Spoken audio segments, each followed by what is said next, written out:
Yes, everyone, you know what time it is. It's your boys Jack and Dave here, and it is match day. Spurs are back. The Wachalongs are back. Everything is back. Feels like things are starting to warm up again when it comes to the likes of Tottenham Hotspur, and we already are getting kicked off with a preseason friendly against the likes of West Ham, the bubble blowers, starting off with a bit of a derby here over in Australia. This is sort of one of the games that I feel like maybe a bit of those cliches of, it's really for fitness or it's just about getting back into the shape of things. It's kind of one of the games where I feel like that goes out the window just because I really do feel like I have to stick it over the bubble Mm. blowers. And also just because it is West Ham. And it also, as well, is just, damn, just first game of the season. But Dave, how are you? It's, I imagine, a different time, for you. It's a bit of an early morning sort of kind of kickoff for the West Ham fixture. How are you keeping them? First game of the season, watch alongs are back, everything's are back.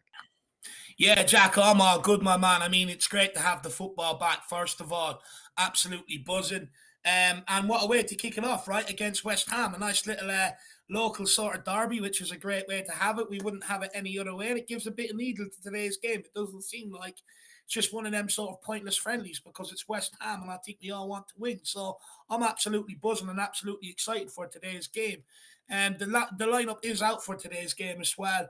And we have Vicario on goals. Of course, we have who is it? Porro at right back with Tanganga and Romero at center back. We have it up on screen for everybody here. yeah. Region at left back. Basuma running it down with Skip as sort of the midfield two. It couldn't be maybe a 4-2-3-1 by the looks of things. At least that's how Mm, Google is showing it up on paper for you guys that we have up on screen. Monor Solomon and Madison, as well as Kulisevsky, are forming some type of kind of three behind the likes of Harry Kane up top, which is good to see. The big H is not being left on the bench. And mm, I assume he's holding the captain's armband as well, considering some of the players that have been named today. He's likely to be that captain. So maybe any sort of inclinations about his future or any sort of, tinfoil hat theories that we were kind of talking about yesterday are actually out the door, at least at the moment, or we're going to have to put mm. them on hold or standby. It's going to be nice to see, I think, Monor Solomon playing. I don't think it's going to be on the right, kind of like how Google is showing it to you guys here, everybody on this screenshot.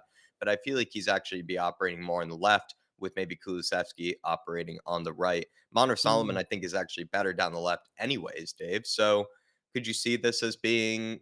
I mean, it's not like he needs to absolutely take this opportunity by storm here, but it's actually nice to see Monor Solomon starting, and maybe he can pop up with Mm. a goal or at least a decent performance today to already maybe convince at least some fans who were maybe left a bit underwhelmed or however you put it on this transfer. Yeah, look, it's a good opportunity for Manar Solomon Jack. I think it's an absolute great opportunity for the guy. Interesting that he's playing on the right. I think he's right footed anyway, and Kulu's left footed. So it's interesting that he's got both wingers on the side where with their feet. It looks like maybe in swinging crosses are about to come from them wingers because we know he does like to keep them wingers high and wide, So interesting decision there. I wonder how Kulu will get on the left hand side as well, Jack, because we haven't seen that at Tottenham. All we've seen him is on the right hand side. Just quickly, interestingly enough, there's no Son, no Ndombele because of injury, and then no Dyer, Roden, Scarlett, or Spence in the match day squad today. Apparently, they all miss out um, on being a part of the 14 substitutions. Same with Josh Keeley. I don't know why half of them miss out, but I'm pretty sure we can understand why Dyer and Roden are missing out. Scarlett and Spence, not quite sure. But Jack, I'm excited to see Manor Solomon today to see what he can offer. Give us a good glimpse of how good our signing is. Yeah, definitely. And like I said, I think he's more comfortable on the left anyway. I see him as more of a sunny alternative or sunny Mm, backup, if you will. He doesn't really come across to me, at least, as somebody that is going to be, maybe playing on the right as much. I think he can play on the right, but I think he even mm, said himself, or somebody might have said that knows better than me, that that's not even where he sort of sees himself in mm. his sort of best position. You look as well, of course, James Madison going to be playing through the middle today. That's nice to see. But maybe, Yeah. Dave, just a quick moment actually instead on Japhet Tanganga and the fact that he is starting today. Do you feel like you're starting to get proven right on his sort of potential resurgence or maybe opportunity here to, I don't know, kind of, I guess, claim back some of the years that might have been lost? Jack, I'm always that far on the money, man. Some would swear I have an inside source going on at Tottenham Hotspur. Look, when it comes to Jaff Tanganga, I predicted it a few weeks ago. And look, do you know what? It's a big opportunity for the kid, Jack. No one wants to see Dyer. No one wants to see Roden, Sanchez, Ben Davies in there whatsoever. I don't think Postecoglou gets that as well, which sort of indicates to me that he wants centre backs. The fact that he's refusing to even play any of them and that he's thrusted Japhet Tanganga in there beside Romero. And look, there's no point in Postecoglou trying a Dyer or a Davies. It hasn't worked and it's not going to work in beside Romero. Japhet Tanganga just needs to have a really good game, Jack. I think his biggest weakness is on the ball. If I was opposition teams, when Romero gets the ball, I wouldn't press. But when Eric Tanganga gets that ball, I would press the living crap out of him because he can be a bit nervy on the ball. And I think that's where he sort of needs to improve to be able to sort of maybe stay around this squad this season. Defensive wise, I've no problem with him, Jack, although it's a very, very aggressive backline. I mean, I'm Mm. not sure Skamaka or whoever else coming up against that will be too happy today because, you know, Romero and Tanganga, the two of them like to throw players to the ground. It's going to be like the WWE SummerSlam back there at points. No, definitely will be. And Romero's warming up probably his early smashes of the season, and that's kind of what it's all for. Some people, just kind of do it just to get back into the shape of the things. Romero's kind of testing, a few different smash, techniques, early into the season. Plenty of you in the chat there, and as well. And everybody, if you haven't already, please do smash that like button. I already saw 50 in the house before we even got started, Come and on, it's just everyone. incredible to see all of you guys in here. And I know I missed plenty of you, I think in the beginning at least, that were saying hello. And I do believe it was Wolf Mallard was there in the beginning. I think Ellie even threw in a comment nice and early. Big Well up. done, Ellie. I think she was one of the first in there, but I am kind of pulling up the chat now as we speak. And it's good to see plenty of you in here. I do see Mm. Catman Jess, though. Good to see you, Catman Come Jess. on, David man. W is in the house. He's Big saying up, D. Indombele is out with a knock. He is Yeah, indeed, David. Good to see you. Eamon's in here too. Good to see you, big up, Eamon. Dave. Hopefully you're keeping well, my friend. We also have the one and only steadiest shark, Mr. Levy, got me in the cheeks with Spurs play. Yeah, he's really going to be testing your limits here about how badly you want to see Spurs. Paul Mm. Connor's in here as well. Good to Big see up, you, Paul Paul. Connor. Absolute legend. He says, big up, Dave and Jack. Here we go. Finally, Spurs back playing. Hold up. Let me pull it up. It says Spurs back playing. Spurs back playing football once again. Exactly right. Good to see you in here, Paul Come Connor. on. Absolute legend. And then he also says, and then Zoe's in here as well. But come on, you Come Spurs. on, We are Zoe. back, baby. Big up, Zoe. Good to see you in the house. Kevin Smith's here and as well saying, why is it not on Spurs play? I believe it should be on It Spurs is. play. It should be there. Big yourself up, Hennessy. Good to see you in the house as well, my friend. Come on, Mitch Gross Hennessy. is in here too. Good to see you, Big Mitch up, Gross. Mitch. Hopefully everything is keeping well. We have Leslie Crawford as well. Good to see you, Big up, Leslie Hennessy. Crawford. Let me go back down to the Big up bottom of the. Matthew as well. He says, my boy Solomon will score a brace today. Big up, Matthew. Let me know what time it is over there in India for you, my man. Pick yourself up, brother. Good to see you back here for the watch-alongs, Matthew. Hopefully you're keeping well. Big Yeah, up Carl Wayne Bonner as Higgins, well. Wayne Bonner's in here. Morning, fellas. Hopefully you're both well. I'm keeping well, Wayno. It's nice and early my time. Just have a nice ice Very cold early. glass of water just to sort of clear the throat, but as well as just splash in my face later for when the actual game gets started. Hopefully you're keeping well, Aim. We have Adama crew as well. Echo, echo. Hopefully you're keeping well. Echo, echo.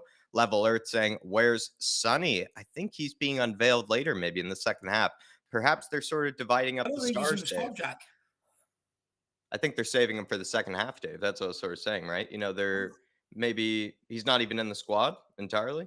That's what I read from Football London, that him and Tanga and Ndombele aren't even amongst the substitutions, along with Dyer, Spence, Josh Keeley, and some other idiot Roden. Could be wrong. That's what I read in Football London.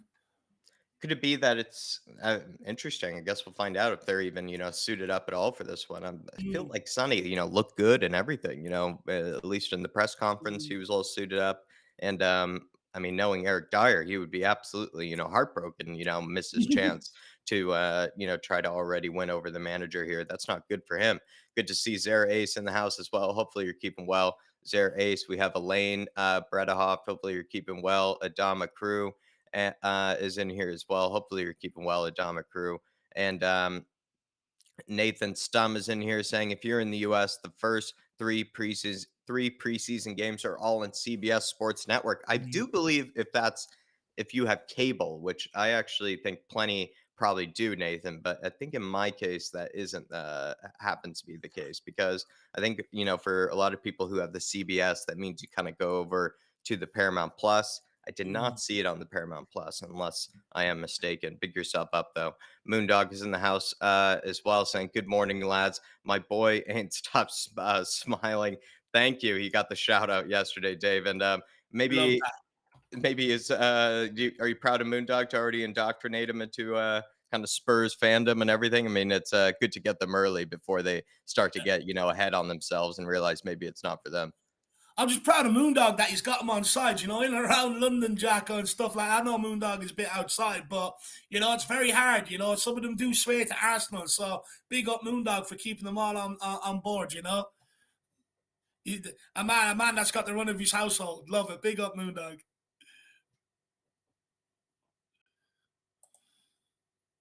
Jack, your mic's gone again. But big up Moondog, my man. Absolute legend. Absolute legend. And Wheeler said, hopefully "Sonny made today. just joined up, hasn't he? Maybe not quite ready, or maybe just wants to see what Solomon has to offer." Could be the case. I feel like it's a big game though, against West Ham Mm, and kind of opening season fixture. I feel like everybody kind of wants to get some minutes to get going, but it could be right. Maybe it is. And mm, also, any injury of any kind, you don't really want to risk it all during these sort of games. Sonny did mention, he is, of course, kind of coming back up a season where he kind of persisted kind of through an injury that he actually mm. sort of kind of kept to the side. So to be fair to him, maybe he still needs, some rest, and he definitely does deserve it. Big yourself up, Eddie. Good to see you. He says, "Big up, lads. Good afternoon. 3-2 Big up, Spurs. Eddie. Solomon to score. Come on, you Spurs. Big yourself up, Eddie." Stuart Wheeler as well. Are you expecting a 4-2-3-1 rather than a 4-3-3, or is there really no difference? Dave, would you like to answer that one? No, I would say I expect the 4-3-3. To be honest with you. The 4-2-3-1 is an option. I know you use that at Australia. And look, the difference is that you sort of have an extra number six rather than, two number eights. You move Madison into a cam, and then you put two number sort of sixes there, one that maybe advances a little further than the other, one that sits back. So there is a bit of a difference. Right now in Ange Postecoglou's system, you've got one that sort of sits there protecting the back line and allows two players to go and sort of affect the game. Whereas under Pochettino, when we played the 4-2-3-1, you had Dembele and Wanyama sitting there with Ericsson that went to affect the game. So there is a bit of a difference. It's an extra body in the forward area looking to affect the game. Yeah, definitely. Definitely. And then as well, we have Dark Sun G, and he said, "This lineup looks great. I missed Reggie, Solomon, Madison, Mm. Vicario debut for you. Really looking forward to them. Tanganga will be uh, Postacoglu's new Carter Vickers. I'm loving a lot of Yeah. things Dark Sun G has brought up there. And Dark Sun G, it's good to see you back here, my friend, for these watch alongs. I hope you're keeping well, brother. I hope you're keeping well. Mm. But Dave, maybe first things first. He said, "I missed Region." Region, is he making good impressions straight away? Do you know what, Jack? I think he is. And for me, look, we knew he wasn't shipped out because of his ability. He was shipped out because, unfortunately, he's from Spain and Session's from England. So Session qualifies for the homegrown rule and Regulon doesn't. And when Conte wanted his man, he wanted Perisic in there, which meant Regulon had to go. We had to reduce the foreign players in the squad because for squad registration reasons. So Regulon hasn't been shipped out because of bad performance. He's just been shipped out because of where he's from. And look, I'm excited to see Regulon back, Jack. Me and you always made the case. He's better than Session, better going forward, better defensively, And for me, it's a big chance for him today to prove himself. We got excited when we seen him in that lineup in training yesterday. This starting formation is very, very similar. Barson and then Ndombele, which you'd like to think maybe get in there in future. But Regulon was in that team, Jack. So it's a huge opportunity for the guy today. And also, big up Dax on G. Hopefully you're well, man. Hopefully you're excited for today's game. Football is back, brother. And look at that lineup. No Dyer, no Sanchez, no Winks. I mean, Dax on G. It's like porn, man. And Vicario debut is really good to see. Dark Sun G, I'm really looking forward to that one. Solomon too is going to be interesting. I feel like he will be an awesome kind of a sunny sort of alternative and as well as backup that we've been kind of needing. It wasn't really, how would you put it, like the most priority of signings, but it was actually still a necessary signing. I think at the end of the day, with the departures of Danjuma, as well as Lucas, and also with Brian Hill actually being out injured too. We did need somebody, I think, to be there, to sort of, kind of at least, learn in this winger position of Postacoglu's system. You also have, I think, Carter Vickers, like you brought up there, Dark Sun G, and somebody who really thrived under Postecoglou kind of unexpectedly, and maybe Tanganga could be that guy, and absolutely something that I think Dave probably agrees with there because we Mm. need somebody to sort of fill in instead of Eric Dyer and other players for sure. Definitely right. Car- Carter Vickers was more used as his aggressive defender, the one that sort of had the pace to get back ball, if they were caught out on the high line. And Tanganga can be used for exactly the same thing. There's a lot of similarities between them two guys, Jack. Only that one's from America, one's from England. So I think that's sort of the only similarities between them. But they're very, very similar in terms of playing style. And that's why I put that Tanganga video out there, Jack. And then And big up Dark Sun G though, man. And also just quickly big up the owl lad who said he's got his cans in the fridge with his fried breakfast on the go. Jealous, very jealous. Derek Hutchinson says, "Big up, Dave and Jack. Do you think Ange Ball can fix our crap defense? Come on, you Spurs." I mean, I don't really think Give any a chance style fixes the defense, really, Derek. I think it's more, is going to need to be personnel. To be honest, to. it's as unfortunate as it may be, and it's probably just the case that we're going to continue to beat the same drum of.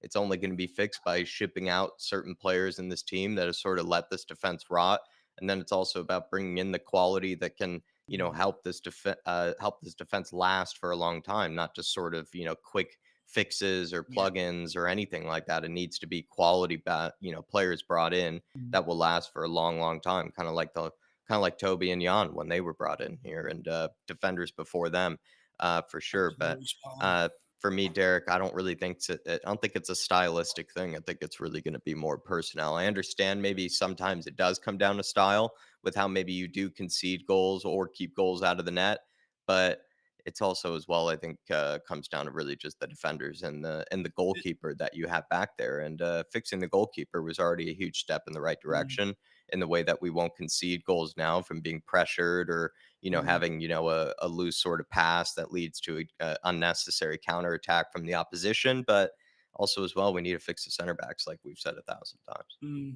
100%. I think, you're absolutely spot on, Jack. When you look at that defense and some of the defenders we had last year, you'd say if they're going to suit anything, they're going to suit the Jose Mourinho or Conte, right? Guys that want to sit back and defend. They can't play on the ball as good as we need in an Ange Postecoglou team. And I mean, 100 times you're going to see the same repetitive stuff during the game. Touch and move the ball on.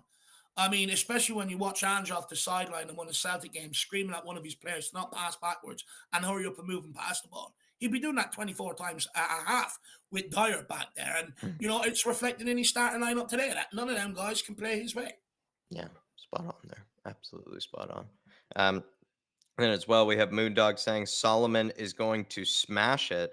It sounds like he's looking forward to the Solomon signing, and you're going to get your first glimpses of him in about 10 minutes' time soon, Moondog. And all I can tell you is from his days at Shakhtar, he scores the big goals, and he was able to score very key goals for them in sort of their various games in either the Champions League or in the run to that Europa League semifinal, which I Mm, actually think was one of their sort of best years in a long time, thanks to a lot of sort of role players like Solomon. And he was really young at the time, scoring some pretty big goals for them. So I'm like you, I sort of think this was actually a very smart signing that could prove a lot of people wrong that might be skeptical about it. But I do know there are a lot of people very excited about it. I know Amir Sardar was asking for him for a long time. yeah. That was sort of one of his dream transfers. And all I could say, Boondog, is I'm waiting to have one of my dream transfers come through. Have a guy that I've been sort of asking to come to Spurs for a long time. And maybe Tapsoba could Mm. be that guy that absolutely would be one, but hopefully I get a dream transfer, just like Amir did this summer. Jack, I had to send you the message that he signed while you were out apartment shopping with the missus. I was worried for the apartment you're in because I thought you'd start celebrating and trashing it. I was like, "Don't do it, Jackie. You haven't even got it yet." So I was a bit worried sending you news that Sullivan signed because look, to be fair, Jack, you've sort of gone on about this guy for quite some time as well and the attributes that he has. So look, it's good to see the club signing players that fans have called for. Definitely.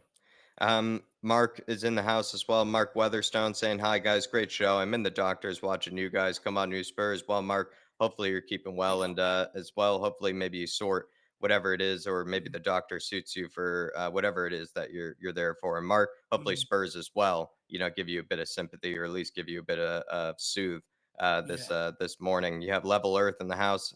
We have Some Bud. Hopefully you're keeping well, Some Bud. Iceman's in here. Good to see you, Iceman. big up, Uh, Icy.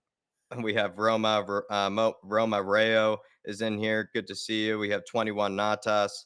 To Emily Dunn saying, don't forget to like and subscribe and Do all grab the good yourself a stuff. membership. Big yourself up, Emily. And also, as well, she says, and have your say on the fan show. Want to support the guys? Get your super chats and your comments will be discussed. Come on, you Spurs. Big yourself up, Emily. And exactly right. Especially now that sort of you're going to see Spurs coming back. You're now seeing obviously the signs of the season warming up again. No better time to grab the membership. Come on and have your say the next Mhm, Monday. And then if you really, really want to have your say, anybody who is now elite member, they pretty soon they're going to be able mhm, to send in their fan cams after any single game that happens, and it will be mhm, posted to all the other members to watch as well, so that you guys mhm. can feel like you can send in your thoughts at any time you please. You also have Tottenham LSG in the house. Good to see you. Looks like Big you'll probably be pretty happy, LSG, that Højbjerg is not in there. I know you're a bit of a Højbjerg skeptic, and I see that he's been kind of omitted from the squad, at least for the time being. Good to see you, my friend. big Anush up on Raza, Spurs. Paul's in the building. pick up Paul Osper. Anush Raza is in the house. Good to see you, Anush. We also have Adrian Chia saying, pick up lads, blockbuster script time. Come on, you Oh, Spurs. Adrian Chia is back, baby. do you know what? Big up, Adrian. Big up everybody, actually. For preseason friendly to see so many people out here are ready for the game. I'm absolutely buzzing. It just goes to show how many Spurs fans are buzzing to see us play some electric, dynamic, bloody, attacking football. But, Adrian, man, them scripts have got to be easy. You nearly killed me last season, brother. And we also, as well, had Foggy Foam in the house. We have Big up, Pedro Foggy. Mendez. Good to see you, Pedro Mendez. Scooter Reacts is in the house. Good to see you, Scooter Reacts. Big up, boys. Come on, you Spurs. Shem Tan is in here. Always good to see you, Shem Tan. He says, morning, Dave and Jack. Spurs are back. Am I the only one having flashbacks if the last time we played four at the back? Hopefully, things will be better this time. Come on, you Spurs. Dave, decent point that Shem brings up there. I mean, Very he good is sort of reminding us of sort of the horrors that we had to go through. Will it be different this time around? And also, to be fair, just for a quick sec, West Ham's team without any sort of rice patty in there. I mean, not looking too great. No, it's not, Jacko. It's very weak in the midfield. Flynn Downs is a youngster, and also so is Flynn Potts. I don't know if they're related. Both them is Flynn. Must have the same father. But yeah, Jacko. The two of them, youngsters in there. I mean, Basum's going to eat that up all day long. It's a good job we didn't put Ndombele out there today because he'd absolutely rinsed them alive. Although it would probably suit him, Ndombele today. But yeah, look, I get what you're saying about the nightmare with the back four, but for me, it's different. You've got Regulon in there, you've got Tanganga in there. You don't have numpties making mistakes, letting balls fly over the head, letting balls. I still get flashbacks of Dyer going to control the ball against Frankfurt and it going 5 yards ahead in front of him. And if the player takes it off from zero awareness, for me, look, I get the flashbacks over the fence. I mean, it's been my biggest bugbear over the last 3 years since Toby and Jan has gone. I've highlighted it more than anybody about the lack of investment in that area compared to other areas on the pitch. Why do we keep persisting with these guys? I think more and more people are waking up to it. However, Andrew's already aware of it. That's why there's no certain individuals in that back line, So for me, let's give this back four a chance. Yeah, let's give it a chance. Absolutely right. And as well, we also have Dark Sun G with a super chat saying Reggie's best time for us was in a back four as a left back like today. Do you feel like people, or actually before that, you said good test for when Sun is playing for Korea in the Asian Cup, he said. Say that again, Jacko? He said this is a good test for when Sun is playing for Korea in the Asian Cup. Oh, yeah, maybe due to like the acclimatization and stuff like that, being out in, Australia and Asia. I think we're going out to Singapore and Thailand as well. Yeah, look, it's a good test for Sonny, but that's on G. I don't believe he's in the squad today. Look, him and Ndombele might be on the bench. I could have misread that, but be interesting to see. And I think if Son is on the bench and does get the second half, I think he'll end up taking the captain's armband. But it is a good test for him, a good run out for him there, Sanji, for sure. Yeah, for sure. Definitely good to see that.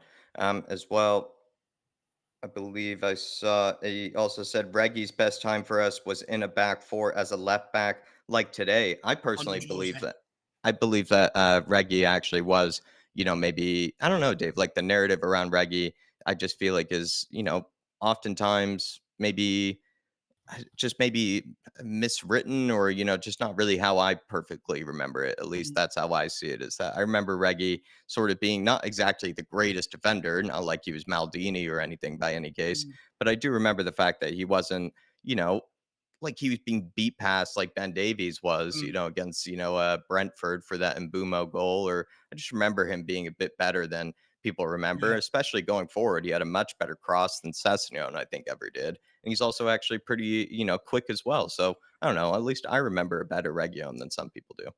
Yeah, look, he played the back four under Jose Mourinho, and people forget Jose Mourinho brought him in here in the first place for a reason. Because Sessegnon wasn't good enough and Ben Davies wasn't good enough. Jose Mourinho was the original one against Antwerp that put Ben Davies left-sided centre back just to give the guy a couple of minutes because he's not good enough at left back. Ben Davies got roasted left, right, and centre, and there was a period where Reguilon went out missing through injury. Ben Davies stepped in and he got absolutely destroyed. Reguilon comes back, things looked a little bit better. And for me, this is what I keep saying to people: stop giving Davies chances, stop giving Sessegnon chances. But they've proven they're not good enough. And what we're seeing is some of the other options that we've brought in here have been shipped out on loan to accommodate these idiots. And it's been a huge problem. I have no doubt Reguilon could have played left wing back under Conte, but the reality is Tottenham made Conte pick between Perisic and Sessegnon. So it's good to see, or Reguilon, sorry, and it's good to see Reguilon back. And I'm expecting a good game from him. I'm not saying that he's the finished article. Yes, I agree with Jack that there's a couple of defensive weaknesses. The one I noticed most is when they look to cut back in and side on the guy. He's not strong enough to sort of deal with that. But apart from that, I'm delighted to see the guy back in the squad. I was surprised he was shipped out on loan in the first place, although, Jack, we sort of called it when Perisic signed. Yeah, we did. We were surprised, and I think Perisic, right, is more of a Conte signing than probably Region was in the first place. But at the end of the day, I don't think Region was ever really a problem player. I don't think he ever really was a guy that was sort of, as much of an issue as maybe he was made out to be. Because at least when he also returned to play, he looked to be, quite loved at least by everybody. Um, Mm. at the moment, we're just waiting for things to get kicked off. Looks like I'm just seeing a little bit of a Spurs promo, kind of going on in the Moondog. background ahead of time. Moondog with another super chat says Solomon is my bet. Come on, you Spurs. Jack did warn you last night to stay off the dire bets, so he's found a new one, Jacko. I'm happy, and it's good to see that the son has been able to. I believe it was Charlie. Is that right, Dave? Charlie was able to Yeah. find him, a new candidate, to at least throw the bets on, because it just felt like Moon Boots was never really worth your money or your time. I felt like Moondog, and it's good to see that you're clean of it. And now it's Solomon, right, that can put you in the right place, and it's Solomon that can deliver, maybe the cheeky Mhm. fiver every now and again. Dave, if you were to maybe throw one, on somebody every now and again for the season, who would it be? Ah, Oh, well, think Dave accidentally clicked the link to watch the game, maybe, and accidentally left the Zoom call there. But we're gonna keep rolling on here, and also Dark Sun G as well says Sun is probably gone. Or actually, just quickly before Dark Sun G, before I do get that, I did see Stefan Blois in there. Stefan Blois, it's good to see you in the house, my friend. I saw that he's given a little bit of a celebration for Hoiberg's absence, and definitely with Hoiberg being gone. A lot of people feel like this is an opportunity for Skip and Basuma to shine, because oftentimes it never was really, a Hoiberg-less Tottenham, and now really is the chance to see one. I guess with the preseason friendlies starting to roll around. I'm not really sure why Hoiberg's been left out. I'm not even really too sure why anybody's really been left out. Technically, I've only just woken up so long ago, and everything's kind of just coming at me quite quickly. But everybody, if you haven't already, smash that like button. And it's good to see so many of you in the house. Good to see Wolf Maller and everybody as well. I'm pretty sure for CBS and for Paramount Plus, the game should be at least on, if I'm not mistaken, for CBS and Paramount Plus. I think it should be on CBS Sports, sort of the network, like on the actual cable channel, at least over here in the US. But I'm not sure if it's actually on likes of Paramount Plus. We do have Dave back here. We're gonna it's all right. We're going to bring Dave back in just a second here, but we're going to also as well get to, I believe it was Hennessy. That's who I was missing as well. That's somebody who I've been meaning to speak to in a while. He says, got my first ever Spurs shirt this season after supporting them for 12 or so years, wearing now. So I hope it's a good luck charm. I'll tell you this, Hennessy. It's good to see that you grabbed, the first Spurs shirt in a long time because, when you take a big break, it can feel pretty good. But then you're also just sometimes maybe missing out on some juicy, good players that you just want to get on the back. Let me know if it's just, just a nice, classy, clean white Spurs kit, or let me know if you decide to be a bit daring and, bring somebody and put them on the back. Sometimes I've, decide to go bold and, go with players that maybe don't exactly always have, a great future, with Spurs any longer. Kind of, a Hoiberg. I do have a Hoiberg kit, and sad to see that maybe he's been linked away from the club. But I always feel like, grabbing that fresh Spurs kit, maybe after a long time away from, kind of avoiding them can feel good. But also, even just the other day over on Nostrand Avenue, in Brooklyn, just very randomly, I was able to see a guy, rocking a very brand new Spurs kit. I think Daniel Levy would be quite proud, and I think any Spurs fan would be quite proud to see just sort of the Spurs name, getting so far out there and seeing so many Spurs fans just rocking a beautiful white Spurs kit on a hot summer day, in Brooklyn. I mean, who wouldn't love that? Who wouldn't want to see that, everybody? But we're going to bring Dave in here in about 2 seconds. Just give me un momento, and he should be in there. And I hit the wrong button and end up taking myself out of the stream. So I do apologize. But interesting on them on that jersey talk there quickly, like my mum and my dad when I was younger, they always used to get me the jersey every single year. And sort of when I left home, I sort of fell out of that a little, right? But now recently I'm back into my friends are getting me the jerseys and stuff. And I'll be honest, I absolutely fucking love it, my man. So big up, Hennessy. We've got two super chats there to get to, and then the game should be ready to kick off. Dark Sun G says, Sun is probably gone for a month during January playing for Korea. Yeah, I did know that, Dark Mm. Sun G. And then he said, so this is probably a good test for Solomon filling in. Sorry, Dark Oh, Sun that's G. what I meant. Reggie Poro, Spain as fullback as well. Poro does, I guess, play as a fullback, maybe more so for Spain. That is true. Mm. And that's probably in a more attacking lineup, to be fair to him. That is a good point. Do you feel like Solomon Dave, maybe that's part of the reason he was brought in, though, is that somebody that 100%. still needed to be good enough to fill in for a month? To be fair, if you were also to bring in Tapsoba, you need to think about another center back that can fill in for him Mm. if he were to if Okay. he were to come to Spurs. Also, I do believe Basuma, of course, I'm will sorry. be gone for a little bit, and Papa Matasar. I actually would still want us to go after Tapsoba, even if that means Yeah. we miss out on him for a month. I don't really get too aggrieved by people having to go to their various Mm. international tournaments and whatnot. I think Mm. it's good for them, and it's also good exposure and whatnot for Spurs. And Mm. I think it's that sort of faith that they absolutely are allowed to pay their country. But at the same time, Dave, you do have to just look at the squad numbers also at the at the end of the day. Do you feel like you have to sort of maybe weigh up, if you were to bring in a Tapsoba, also with the, Sonny leaving in Mm. January as well, like a lot of players, could be gone.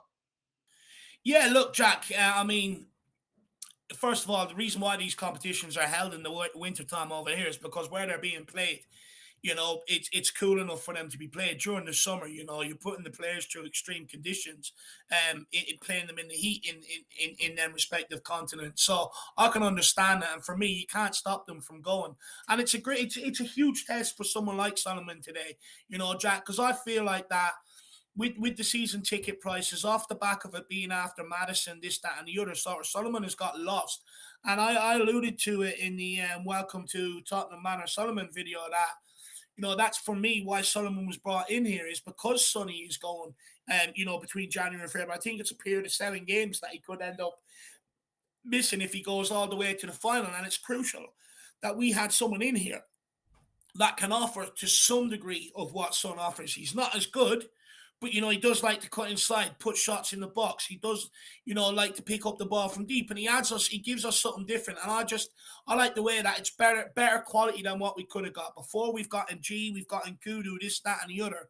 We haven't done that this time, and that's why I think I'm happy with the Solomon signing, because he is needed for when Son does head off to the Asian Games. And that's why even if we sign Tapsoba, we need to bring in another centre back, Jack, because Tapsoba will be signed for the left hand side, and ideally you need someone else to compete with him, because again, if we bring him in, he is off to AFCON. And that's why I wouldn't hedge your bets on Højbjerg leaving either if Bassoon was on his way out. Yeah, definitely for sure. Dark Sun G, I feel like Solomon could be a really good backup for this time period. When Sonny Mm, is out. I am looking forward though to just Sonny also as well representing his country during that time period. Who yeah, doesn't love that? That's always good to 100%. see. Everybody wants to see Sonny doing well for Korea. Just checking up and And then we have Ribsy as well.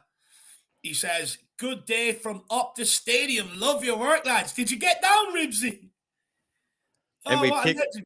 It looks like we kicked off here as well, everybody. That's good to see. Spurs have officially kicked off with the preseason. Sorry, Ribsy. I was just making sure that I had the timer and everything. Didn't want to start off with a red card or a yellow card on any kind for the beginning of the season. But Ribsy, he says, "Good day." What do you say, Dave?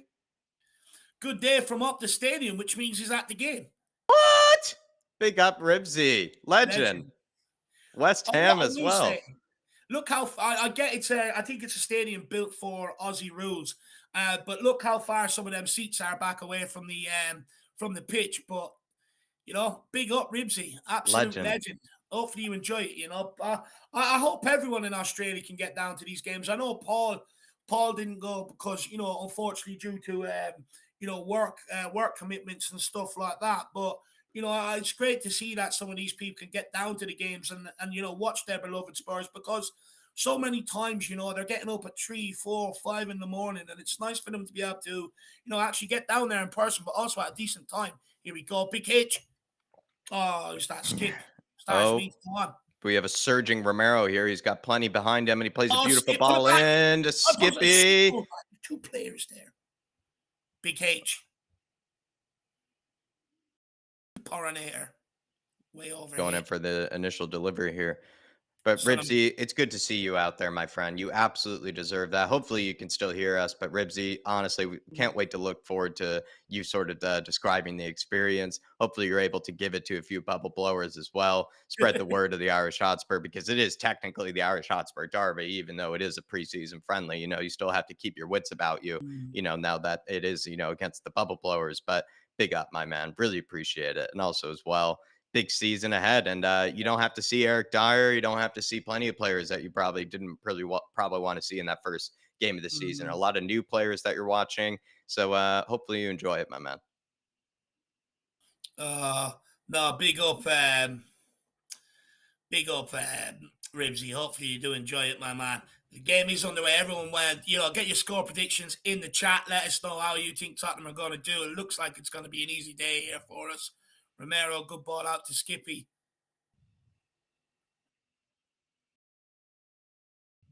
Basuma here, running the midfield.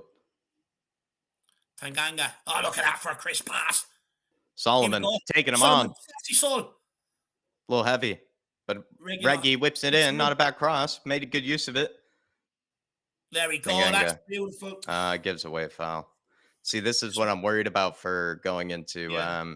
next season. Of course, again, it's only preseason for right now. It really is only preseason. Only take what I'm saying with a pinch of salt.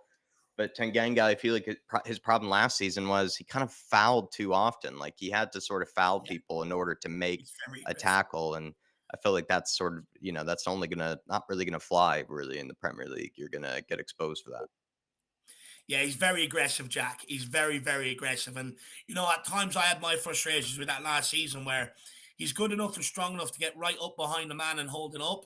But then he just goes over the top and starts throwing them around. And it's sort of like, you've already done your job. Let Basuma come across and help you and take that ball off him. Mm. Big up though, everybody. It's just good to see so many of you in here. And I apologize Yeah. if I missed any of one of you at any stage. I do see Phil P in here. I see as well. We have Get Zero on Jack's Ace. back if he's missed you. Tyler, if I missed you at any stage, good to see you up nice and early. I see Sebas Wolf is up nice and Up early as Sebas. well. Big up, Sebas. It's way too early. I can barely get my words out right now at this stage, Sebas. I don't even know what I'm saying half the time at this stage in the morning, my friend. So hopefully you're keeping well. Hopefully you have the coffee for the missus, when she's up at some stage. Big up, my man. Good to see you up and early, though, with the dedication, my friend. Good to see you up and early. Good to see you as well. I see 2J in the house. Good to see you, 2J. 2J. Absolute legend. Let me see what you say there, 2J, just for a sec. He says, I can feel the ghost of Conte at the stadium shouting at the Spurs players, hey, you are too far forward. He's losing his mind. He's losing his mind. Big up, Michael. Good to see you as well. Georgie Legends. Hill. Big up, George. Nice and early for George. you, my friend. Nice and early for you. Joseph. Good to see you. Welcome back to you, my friend. Welcome back to you, Joseph. Legend. Big up, Joseph. Great to see you, my man. Hopefully you're keeping well, sir. Hopefully you're keeping well. Everyone, please smash that like button if you do enjoy the stream. Just Basuma's just getting ready to sauce out. He's just getting a few early touches on the ball before he gets going. The Porinator. Pedro's prison. Here we go. Oh, poor pass. West Ham look to exploit that in behind Porro. He gets back. Harry Kane with the press. Madison getting up with him. Oh, look at those two. England's Ah! finest pressing. I thought he caught him there. I thought Kane caught the keeper there. Nice little. But that's the benefit of that having the two number 8 strap. When Kane goes, the winger doesn't have to come in and come across. He can stay out wide and stop that pass out there. Madison or whoever's on the other side, depending on what side the ball, goes with him, and that automatically now forces the keeper to smack it long. Big up Paul Osper as well. If you're listening along, hopefully you and your friend are enjoying the match thus far, Jesus my friend. Christ! Oh my God! I feel like you need a whole. You need to call in the riot squad to protect Kane there. How many more tackles did I need? Taking chunks out before the season. Look at this. 1, 2, 3, 4, 5. Jesus Christ! It's like a game of countdown. I don't really like the numbers on the back of the kits, to be Oh, honest. Oh, good ball by Solomon's in behind. Reggie's in here. Good Reggie, ball, Madison. Harry! Oh, Ah! Madison. Solomon. Oh, Solomon, he is tricky, isn't he, Dave? Yeah, good Oh, ball. Reggie, great ball from him earlier. Basuma. Basuma! Oh. Kane, overhead. Someone smack it. Someone have a hit. Oh, Pedro, great ball. Kulu. Kulu. Oh, Pedro. smack it. Oh, Take getting him out. countered Take here. him out. Put him Getting down. very countered. Put him down. Oh, that's it, Basuma. Look at that. Look at that tracking back. Basuma, well done. Oh, that's brilliant play by Basuma. I think that was Tanganga, Dave. That was Tanganga. That is class by Basuma, that sprint back. That's not, you I think it's Tanganga, Dave. I think it's Tanganga. Yeah, it's Tanganga. I keep getting Madison, Kane, Kulu, and all mixed up. I don't know what's going on. I need to have more of this coffee, I think.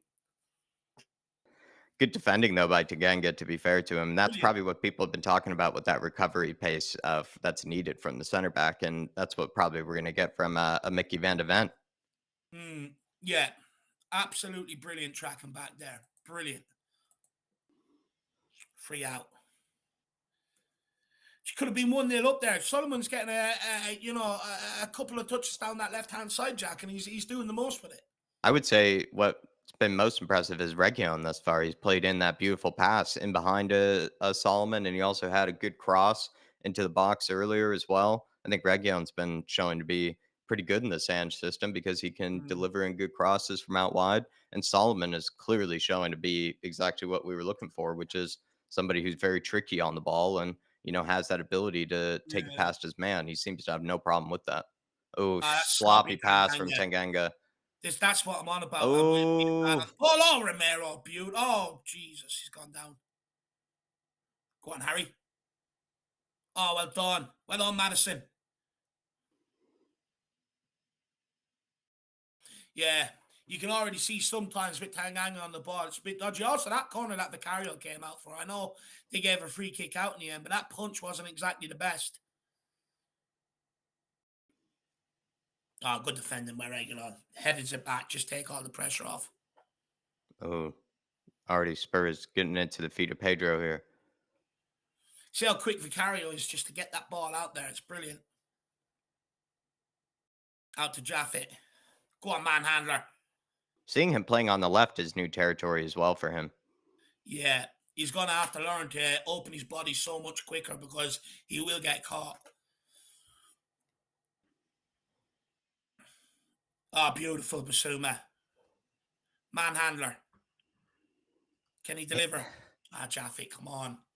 Adrian Chia is saying West Ham don't even have names on the back of their kits yet. We are class. Yeah, just Daniel Levy probably patting himself on the back right now. To be fair to him, looking at sort of the little delivery here from Pedro. Go on, Sonny. Or regular. Solomon here. Ball. Oh, when it came! He's going to get him a chance to celebrate another Kane goal. Ref. Spurs retain it here. Ref's playing on. Tanganga. Out wide to Reggie. Tanganga. Oh, that's grand. The picture's cleared Romero, up. sketchy pass there from Romero. Oh, that's poor. Tanganga was 2. Tanganga is leaving that pass open. Get across, cut off. Don't let him One-on-one. Good block. That's how you defend, Dyer. Are you listening? Harry, a little sloppy. Gets away with it. Here we are, Kulu. Back to Harry.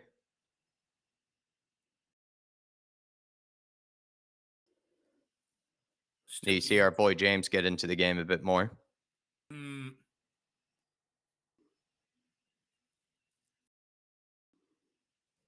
Kulu back to Porro.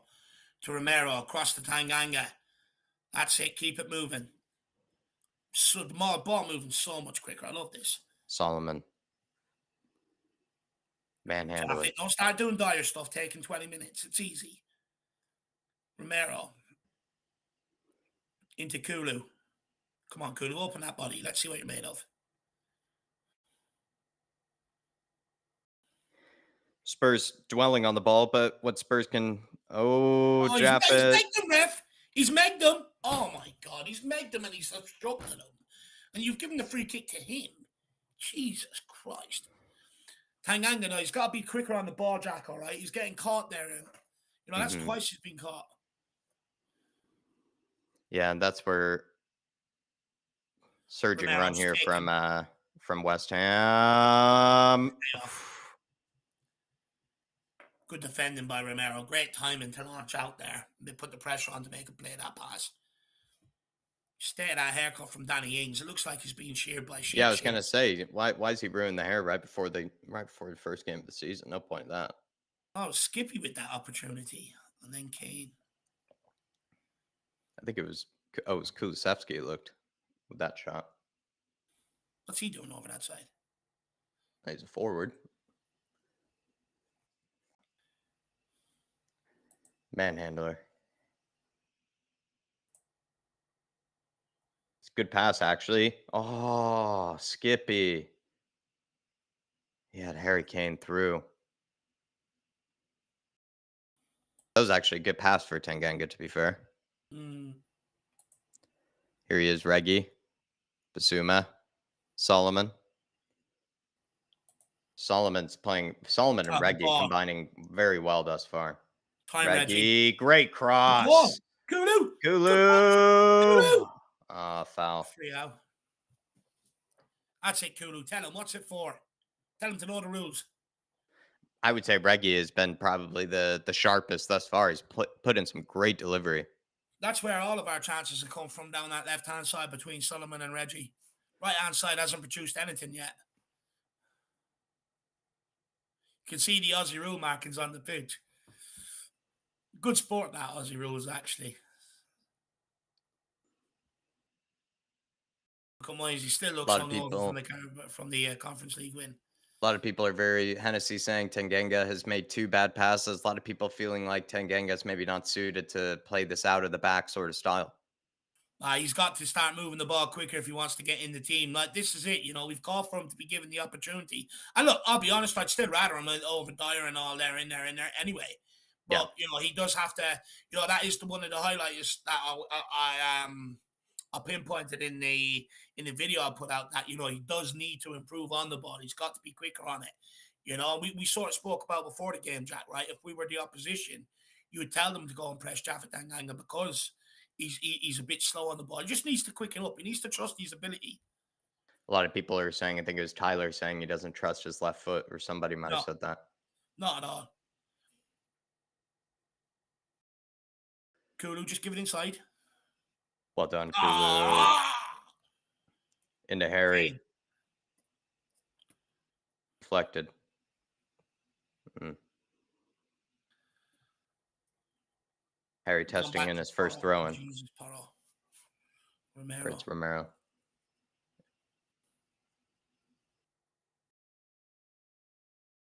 Romero feels like it's gotten a bit more static now. And to be fair, West Ham, two things about them. They can counterattack quite well. Sir! Jesus Christ, they've abused them. Assault charges should be issued on that one. I meant to say, people don't run out and get Matter 71 on your back of your jersey. Tottenham did put out that could change before the season starts, and more than likely will. Tyler saying loving Vicario and Solomon start so far. Solomon's has been a bit lively, all right, for sure. Just need to create a bit more as well. We've dominated a lot of the possession, but we haven't really done too much with it, to be fair. It's sort of a lot of it has been across that back line. Kulusevski here. Basuma, head up. Good Madison had his head up. Beautiful pass into Kulu. You got runners outside. Great you. pass. Oh. Good idea from Kulu, to try and feed Solomon. Good to see, though, two midfielders like Madison and Basuma with their head up, though, there on the ball. Something good's going to happen.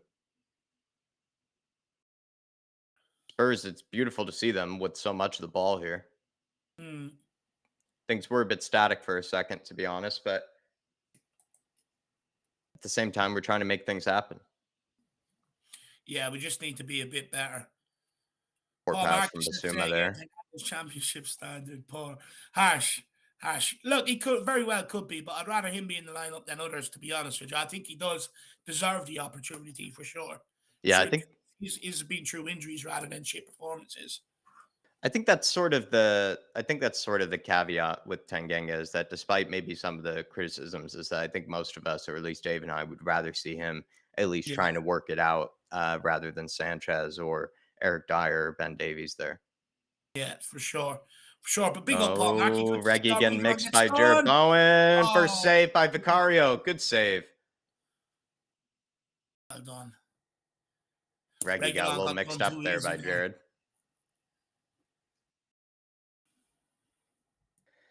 Two J's saying we haven't scored yet. Ange out.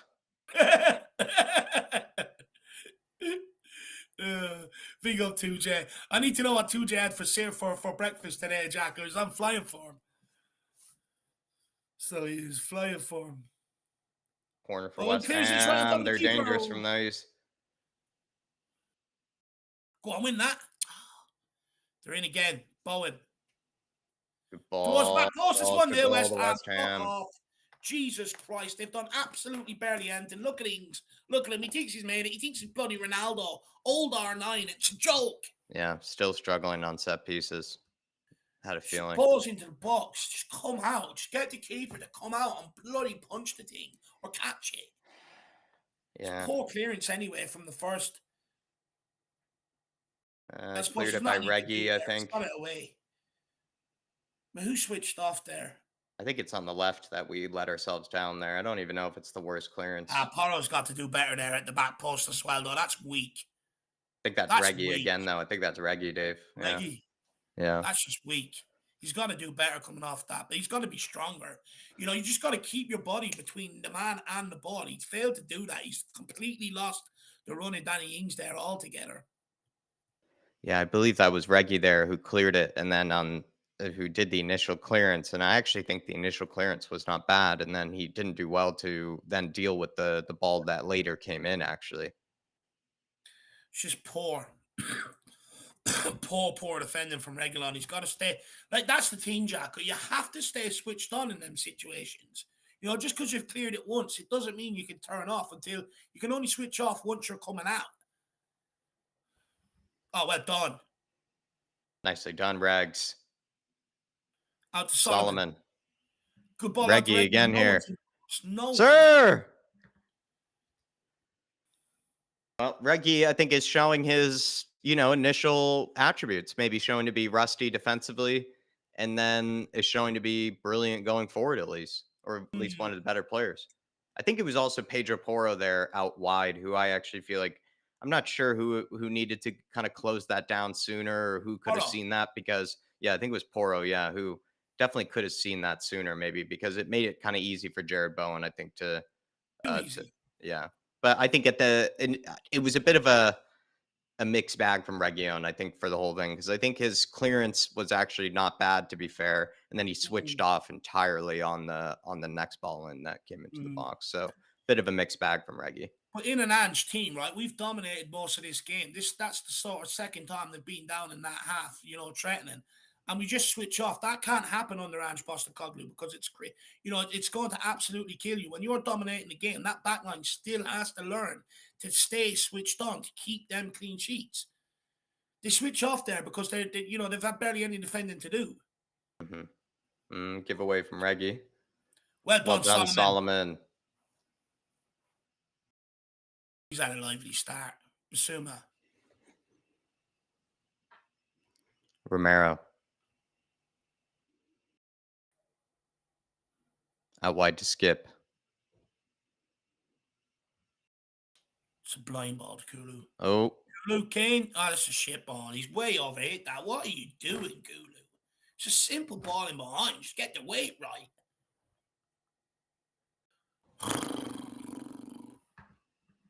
Gonna be a long evening, Jack, or a long morning. I think it's actually. I'm pleased with how we've been playing. I think that's just more individual than it is team. Mm, I find that to be at least. I don't know how much I really can put too much. I mean, of course, we could close that down better, but I think Region, just sort of, has, like I said, a bit of a mixed bag there. I think he does yeah, an okay job clearing it, and then does a pretty shocking job trying to, clear it the second time. yeah. Just lapses in concentration. Yeah, I don't find it to be that much of a team goal. Of course, obviously, it's still the case that we're conceding from set pieces, but Mm. Got to Adrian, start moving that ball a bit quicker as well. I've no doubt Andrew will be disappointed. We're not moving it quick enough.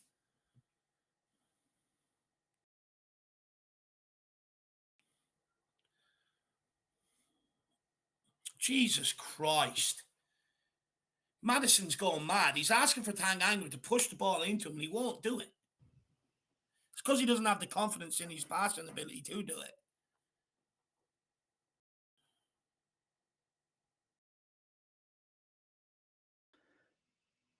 That's it good, matters. Well good done. clearance. Ref!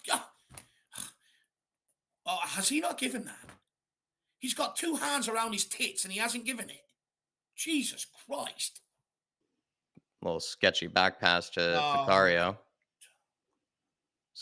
Got a turn there, I think, but not the greatest back pass to him. should have been a free kick anyway. Your man's got, his arms in under Madison's arms like that, grabbing onto him. It's a joke.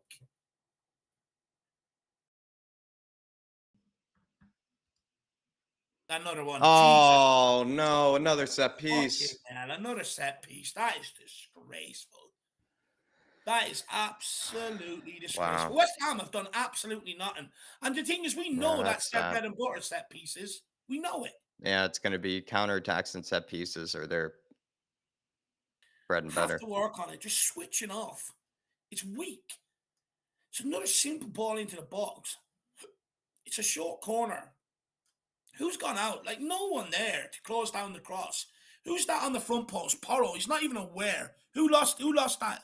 No one's even picking up 20, 45. It's a Yeah, free run into the box.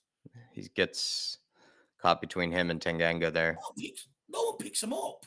He just allowed to roam free. Him and Tanganga, Harry Kane. No one. Who's There's only one talking back guy there? there. There's only one man there as well.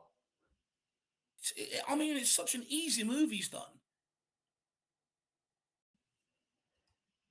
Brandon asking, Jack, how do we watch in the US? Brandon, I believe you can watch it on CBS if you have cable, my friend, and then on CBS Sports. But then if you don't, if that's not the situation, then you look at Spurs play, which is Play that Manor. getting a free kick from Matters there. But then you can look at Spurs play, which is that I would say, it costs a fair bit, but you do get at least, I think, stress-free sort of access then to the rest of the games. You could say for the rest of preseason, so you don't have to worry about it again. But you could look at Spurs play or CBS Sports. I think it has it on cable, my friend. Big up, Brandon. Hopefully you're keeping well this morning. Adrian Chia says, good that we got that elephant out of the way. Crap defense. Yeah, same old, Adrian. And especially set pieces. I'm not that surprised with West Ham and Spurs still conceding from set pieces. I'm not that surprised. I'm actually a little pleased by some of the play that I've seen on the ball. I think it's been a bit sloppy, but at the same time, we're taking risks and we're also trying to unlearn, I think, a lot of what we maybe had under Antonio Conte and Jose, which was, of course, maybe being a bit more direct when we actually got the ball, whereas now we actually have to be a bit more methodical and actually have to be a bit more kind of inventive because there isn't all that space for us. So it's going to, be it's going to be a trial period and it's going to be, testing. Let's see But Matters first Lee, free kick here into the wall, traditional Spurs style. But Levy just needs to open the checkbook. It's so obvious. We highlighted it last season. We've dominated the ball for the first 25 minutes and we're still 2-0 down because we're still vulnerable from set pieces. That has been a problem since Jose. And we will not sign that commanding centre back that wants to go and win it. Winning stuff from corner kicks is all about desire, hunger, and wanting it. You got too many players that just want to sit there and, someone else to do it. And it's bollocks. This is why it was important to have centre backs on this preseason tour. This is why I'm going mad. And I know people are going to go, Dave, it's only preseason. But the reality is, if Ange gets off to a defeat, it puts him on the back burner already. And that's why it's so important to do that business. And we're clowning around taking our time doing it.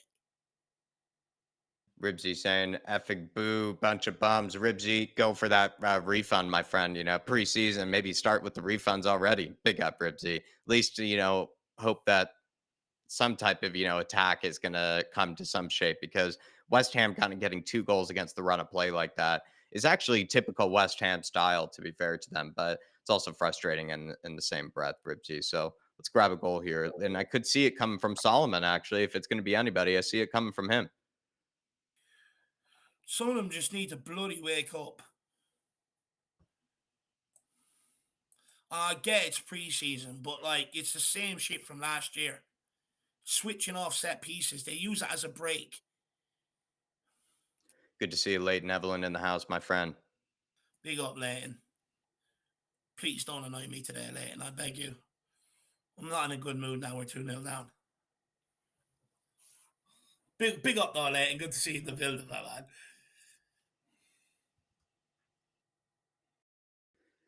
Romero on Romero. the ball.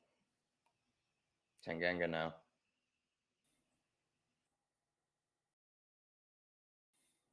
We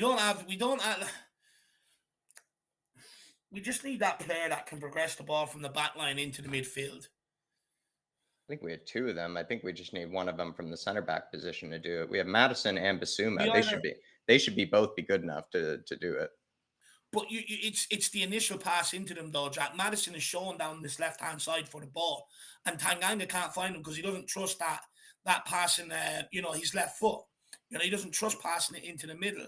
And Basuma, for me, if that's the case, needs to go and learn. He has to go and take that ball off Tanganga and do it himself because it's just not working. All the balls being sprayed across the back line. Something has to change. Either Tanganga has to bloody grow a set and start playing forward, or Basuma's going to have to come across and do it for him.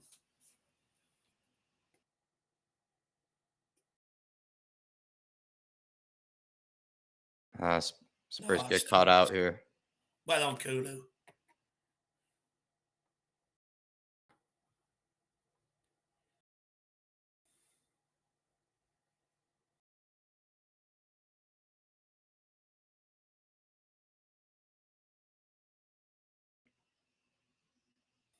Jesus Christ.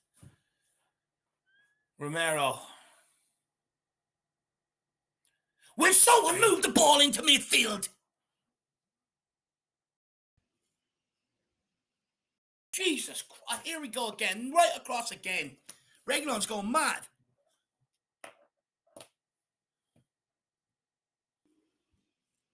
Ah, here. Reguilon's caught out. Poor by Solomon. Here you are, Solomon. Give it out to Kulu. Why? Into Basuma, switches it wide. Pedro, All right. nice pass. And Skippy or Madison, Harry here. Kulu. Oh, Jesus Christ. He's been shit. Every time the ball has come to Kulu, it's overhit. He case touches heavy. Wake up, Kulu. I know it's pretty. I hate losing though.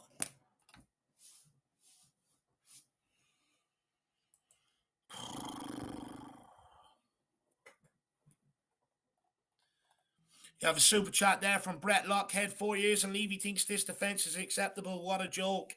I mean, man, it's an absolute disaster, Brett. It's like this is why, I said about getting centre backs for the preseason tour and why it's absolutely vital. Because Harry Kane spoke about momentum. He spoke about the end of the season, losing that Wolves game, how it had it, or not the Wolves game, losing the FA Cup game to Sheffield Wednesday, that had a knock-on effect for the Wolves game. And then it also had a knock-on effect for the AC Milan game.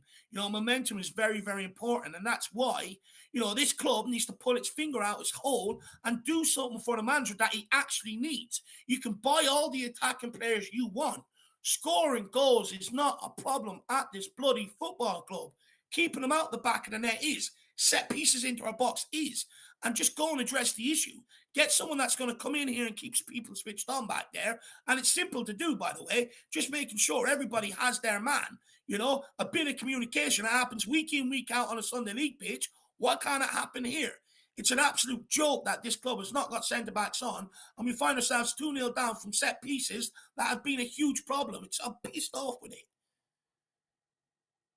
Madison here. Big up, though, Brett. Good Bob. Oh. Big up, though, Brett, my man. Really do appreciate support. And I share your frustration, brother. I share it. Have we given away a foul there? And then a super chat from Rob Wallace. He says, we will get done for height at the back this season. Absolutely spot on. Romero's not the biggest of centre-halves. Reguilon and Porro aren't the biggest of full-backs either. And that's why you need that colossal, right? Like a Tapsoba. Very good in the air. One of his biggest strengths in the air. You need someone like him back there beside these guys. If otherwise you will keep getting caught, like you keep saying. And look, it's a major reason why we've been caught out for the last few years. It's been a massive problem under Jose, Rob. From the Jose days, it's been a huge problem. Set pieces into the box, and it doesn't matter whether it's been Dyer, Davies, Sanchez, Romero, Tanganga. It keeps happening. The only answer is signing another centre-back. Big up, though, Rob Wallace. Hopefully you're keeping well there. Ah, naughty. Beautiful Meg from Basuma there. Come on, let's go and get one before halftime. Pedro. Beautiful cross. Oh.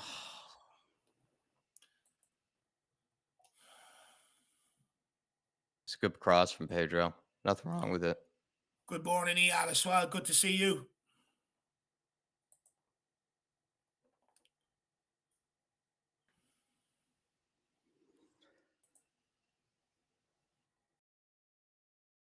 Jim, I think that's a good point that Hammers, it's their second game. And to be fair, they have been playing under David Moyes for a long time, so they know him well. I just feel like it's very typical sort of West Ham goals, and that's not a surprise. That sort of shows, right? Kind of David Moyes, sort of style. It's been very counterattacking, very deep defensive shape that's, hard to break down. And then they've scored against the run of play off of set pieces. That's been his team for a while now. And, we're obviously figuring ourselves out. Like, we don't even really know who we are yet. I think we know what we're trying to be, but there's these growing pains of, moving away from the previous type of style of play and the previous type of football that we played to what we're doing right now, which is, just very different. And I think there's going to be a lot of growing pains with it. I think there are players like Tanganga. There are other players in the team who are going to struggle with, maybe how, progressive we need to be on the ball, etc. But, it's going to be interesting. But look, that's why Sure. it's important for the club to do the business. And I take that point. I think it is a valid point. However, I spoke about this last preseason when Dyer made the mistake against Roma, where he ended up putting the ball out for a corner. People said, Dave, you're crazy. It's preseason. Calm down. Okay, well, he done the exact same thing later on in the season against Sheffield. Was it Sheffield United or someone like that? Or it could have been Brentford. And it led to a goal, just like it did against Roma in the preseason. And this is what I'm saying. It's like these mistakes. Okay, I get preseason is about getting minutes in the tank, this, that, and the other, but these mistakes have to be cut out. And people will go, oh, it's preseason, but then what's the excuse when it comes to the season? And they're going to happen. That's why, you use preseason to perfect your game, to iron out these mistakes, to make sure they don't happen. You start as you mean to go on. It's just poor. But look, the club haven't helped by bringing in a centre back. That's why it's important. Under every new manager, you have that base, you have that back line solid, so that the manager can build what he wants to from there. Because I'd actually argue, looking at that back line today and how poor Tangang is on the ball, it's hindering how we are going forward because the ball's taking too long to come out. Big up though, Rob Wallace, and we do need somebody that can actually bring some type of height to that back line because Yeah. I think someone brought up seeing Kurt Zuma standing next to Pedro Porro wasn't, a sight that, brought any comfort to anybody and certainly didn't fill anybody with any confidence. That's for sure. Big up, Rob, though, my man. And not really been the best start to how it, should go down under, but still a lot of game left here. And also, as well, I feel like Spurs are going to grab a goal at some stage. And, just because it feels like, one of these, crosses in have been pretty dangerous, either from Pedro Porro or from Region. I feel like the crosses have been dangerous. Good ball, Basuma. See, that's what Tanganga should be doing from that position. Here we are, Pedro again and again. Oh, I'm it's just going to just grab one a of quick these drink.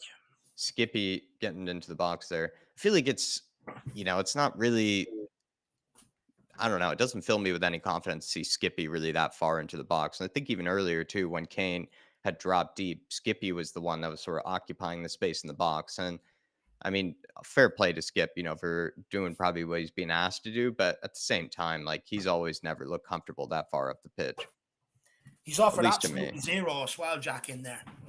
Zero. He I barely just, took it's the just ball. not, that's never playing to his strengths, even if he isn't good enough in a lot of people's eyes, it's still not playing to his strengths if he's going to be operating that high up the pitch.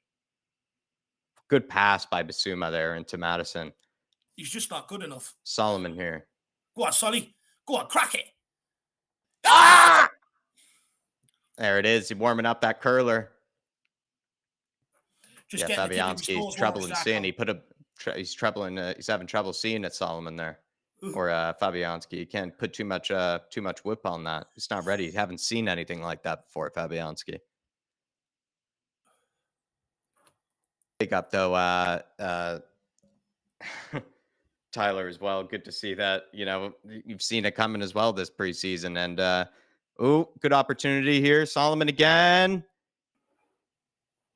Decide to opt away from it. Reggie whips it in. Oh, Honestly, some of the noises we make, I swear our neighbors think we're getting murdered sometimes in here, Jacko.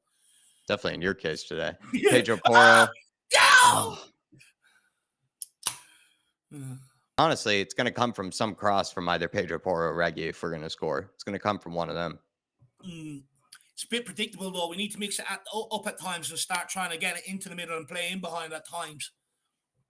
I think with West Ham playing a 4-4-2, it's been also very easy for them to sort of contract, expand and contract as a shape. We forget, though, that their midfield is Oh, yes. Here we are. Kulu. Why are you hitting the first time? Fucking hell. Why are you hitting the first time? He needs to wake up, that dude. Someone needs to slap him around the face. Say, wake up. The thing is, though, Jacko, West Ham have got 2 kids in there. No, they do not have a good 2 team kids. at all. No, Should they're be not a pulling good them team out and absolutely running rings around them. That's weird though from Kulu to even not to. He could have taken a touch. Stupid decision. It's brain dead. If he's off balance, take a touch.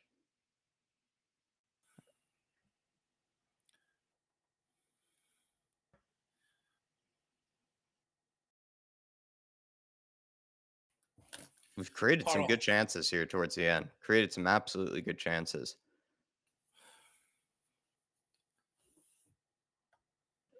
Issue Tanganga. is that, like always with anything, there's going to be, oh, Hey, Solomon has really go on, probably Solly. been, He's been good. there Good you ball. are, in a Manners. Matty, a little heavy. Yeah, Pedro, though, leave it to Kulu. Good ball. Basuma. Basuma. Oh, tidy footwork. Great play. Basuma. Oh, in Basuma. Basuma. How are we Oh, not finished? Jesus Christ. What play by Basuma. That was Oh, my Lord. unbelievable. One touch football. That was very nice to see. We haven't seen that in a long time. How has he not scored though, Jacko? He's 6 I yards mean, not out. even that. I don't even know if that's the worst one. I mean, just somebody's got to finish one of these. He's 6 yards out. I just feel Good like I play said, though. even some of these crosses have been on the money. Poro. Who's on the edge? Matters is. Picks it Get back it up. out Get to out there, Poro. Get it Poro. out to Poro. That's it. Whip it in, Right Pedro. foot. Great Love ball. Breaking in that. between. Harry. Oh, Good clearance at the back post there. Reggie. Solomon again. Oh, Solomon. Here he is. Skin him. Oh, He's oh. tricky. Do it again, God Solly. help him. Someone give him a bloody option. Nice. Kulu! Oh, he's Kulu. placed My it. Lord. Corner kick again. Okay. I was going to say, if he hasn't hit the target there. So he Beautiful says, play. Solomon is tasty. Paul O'Connor saying, is nobody getting on the end of these crosses? Not really. We're not committing enough into the box, in my opinion. Leighton Evans says, West Ham are solid. 2J says, is it against the rules of Ange to enter the pitch and slap Kulu? Yeah. If you remember Newcastle, 2 Newcastle players, who was it, Kieran Dyer and someone else, they both got sent off for fighting each other. Another corner kick here to Tottenham.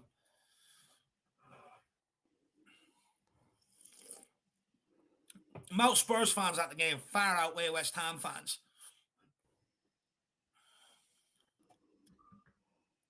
Come on, good delivery. Boom! Oh, that looked like it was on somebody's noggin. Yeah. Kulu. Come on, Kulu, show us something.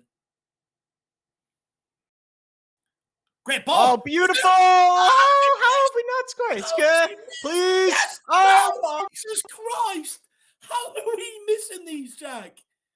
That's 2 wide open opportunities shanked.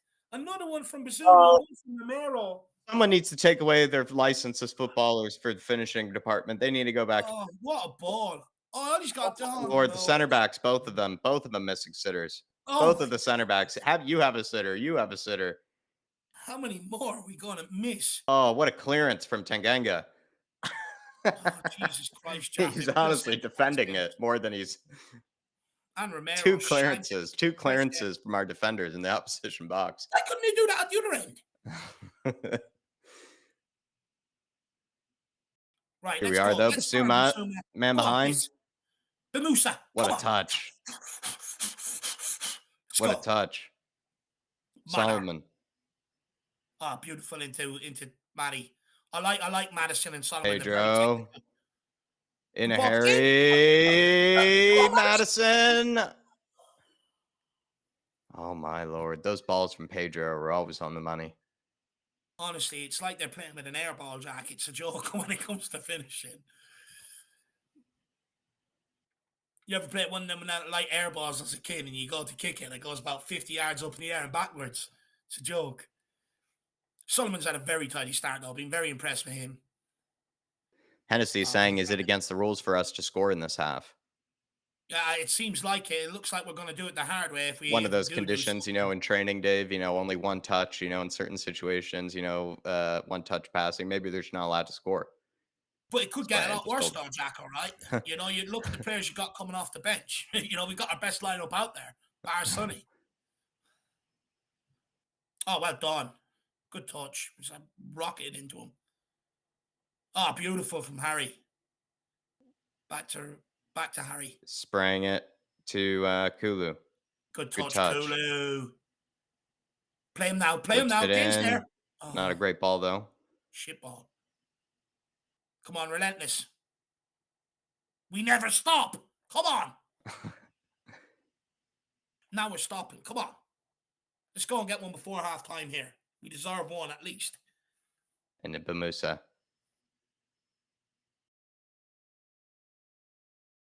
Oh, Oh, good ball into beautiful. Kulu. Yeah, watch it. Kulu, Kulu! bury Watch it. the shoot. Solomon! Mana! Oh, my lord.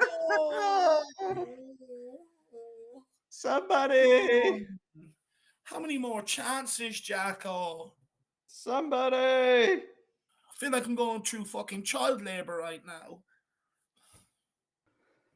Somebody finish. How have we not scored? He given a penalty. I hope he has. I'm just laughing. Can't believe it. Oh, he's No, we given want a offside. penalty. It's a penalty. Jesus Christ, he's gone to ground. Reckless, he takes him out. Yeah, what is he? Is he giving something the other way? He's giving Yeah, something the other way. offside. Offside, I think. Oh, interesting. Absolute joke.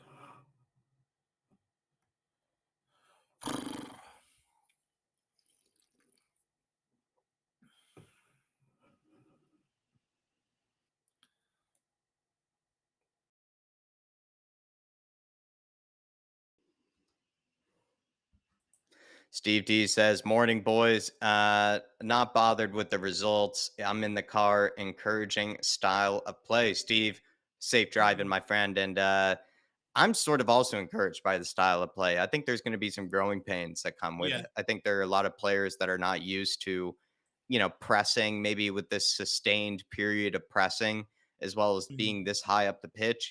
Also, a lot of these players often had the comfort of knowing that when they gave the ball away, there would be a lot of players behind them, right, to clean up mm, for them. Usually, it's not really the case here. Oftentimes, yeah. we'll find ourselves, with so many players up the pitch that if you do give it away, you could end up getting counterattacked quite kind of easily. Mm, So I think there's going to be a lot of growing pains with it. I think what's maybe frustrating is just the fact that West Ham have sort of scored in the most predictable West Ham ways. And that sort of felt in some kind of regard a little bit preventable, to be fair. mm, But also, I think at least Regions, I thought was very individual to him.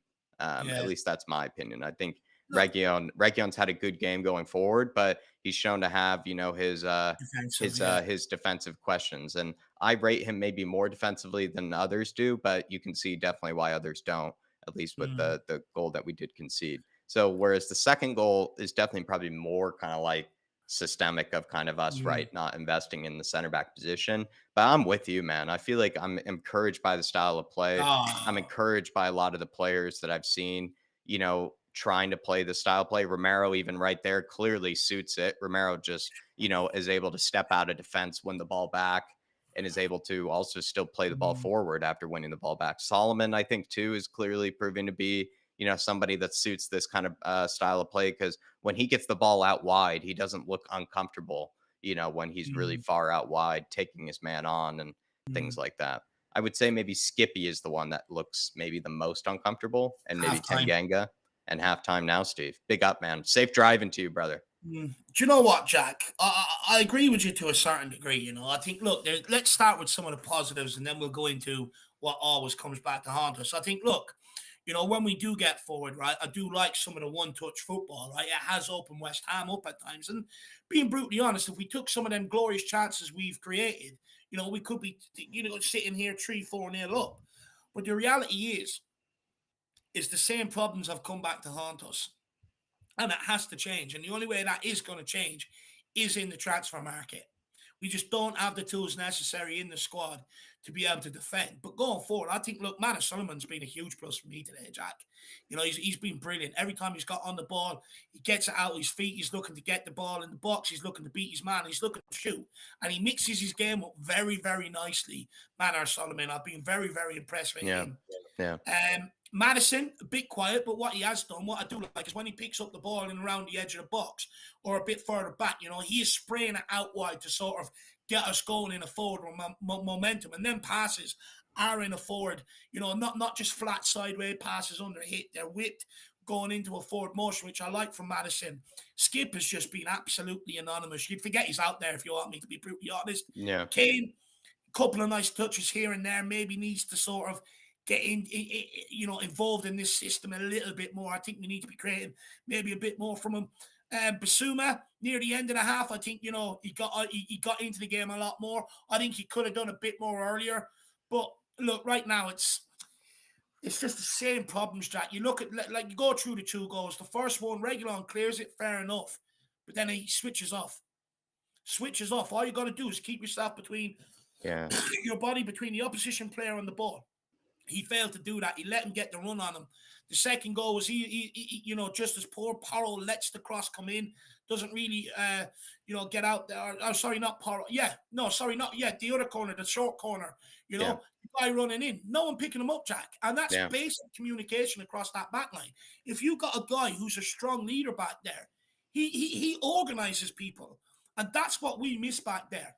Someone that's going to organize people. It happens up and down the country, all over the world at Sunday League, where you've got that 30-odd-year-old guy back there who from corner kicks turns around and just keeps people switched on, because it's natural in the game that when the ball goes dead and it's a set piece, players breathe. They take a bit of a breather. And that's why we keep getting caught on it, Jack, because there's no one there to turn around and get people back switched on and go, right, you pick him up. Who's tracking this one? Who's doing that? And I get, in modern football, sometimes it is left up to each individual because they are told exactly before the game who they're marking from set pieces. But you still need that guy back there that just, enforces it. And again, it's, I'd highlight it down to a lack of leadership, Jack.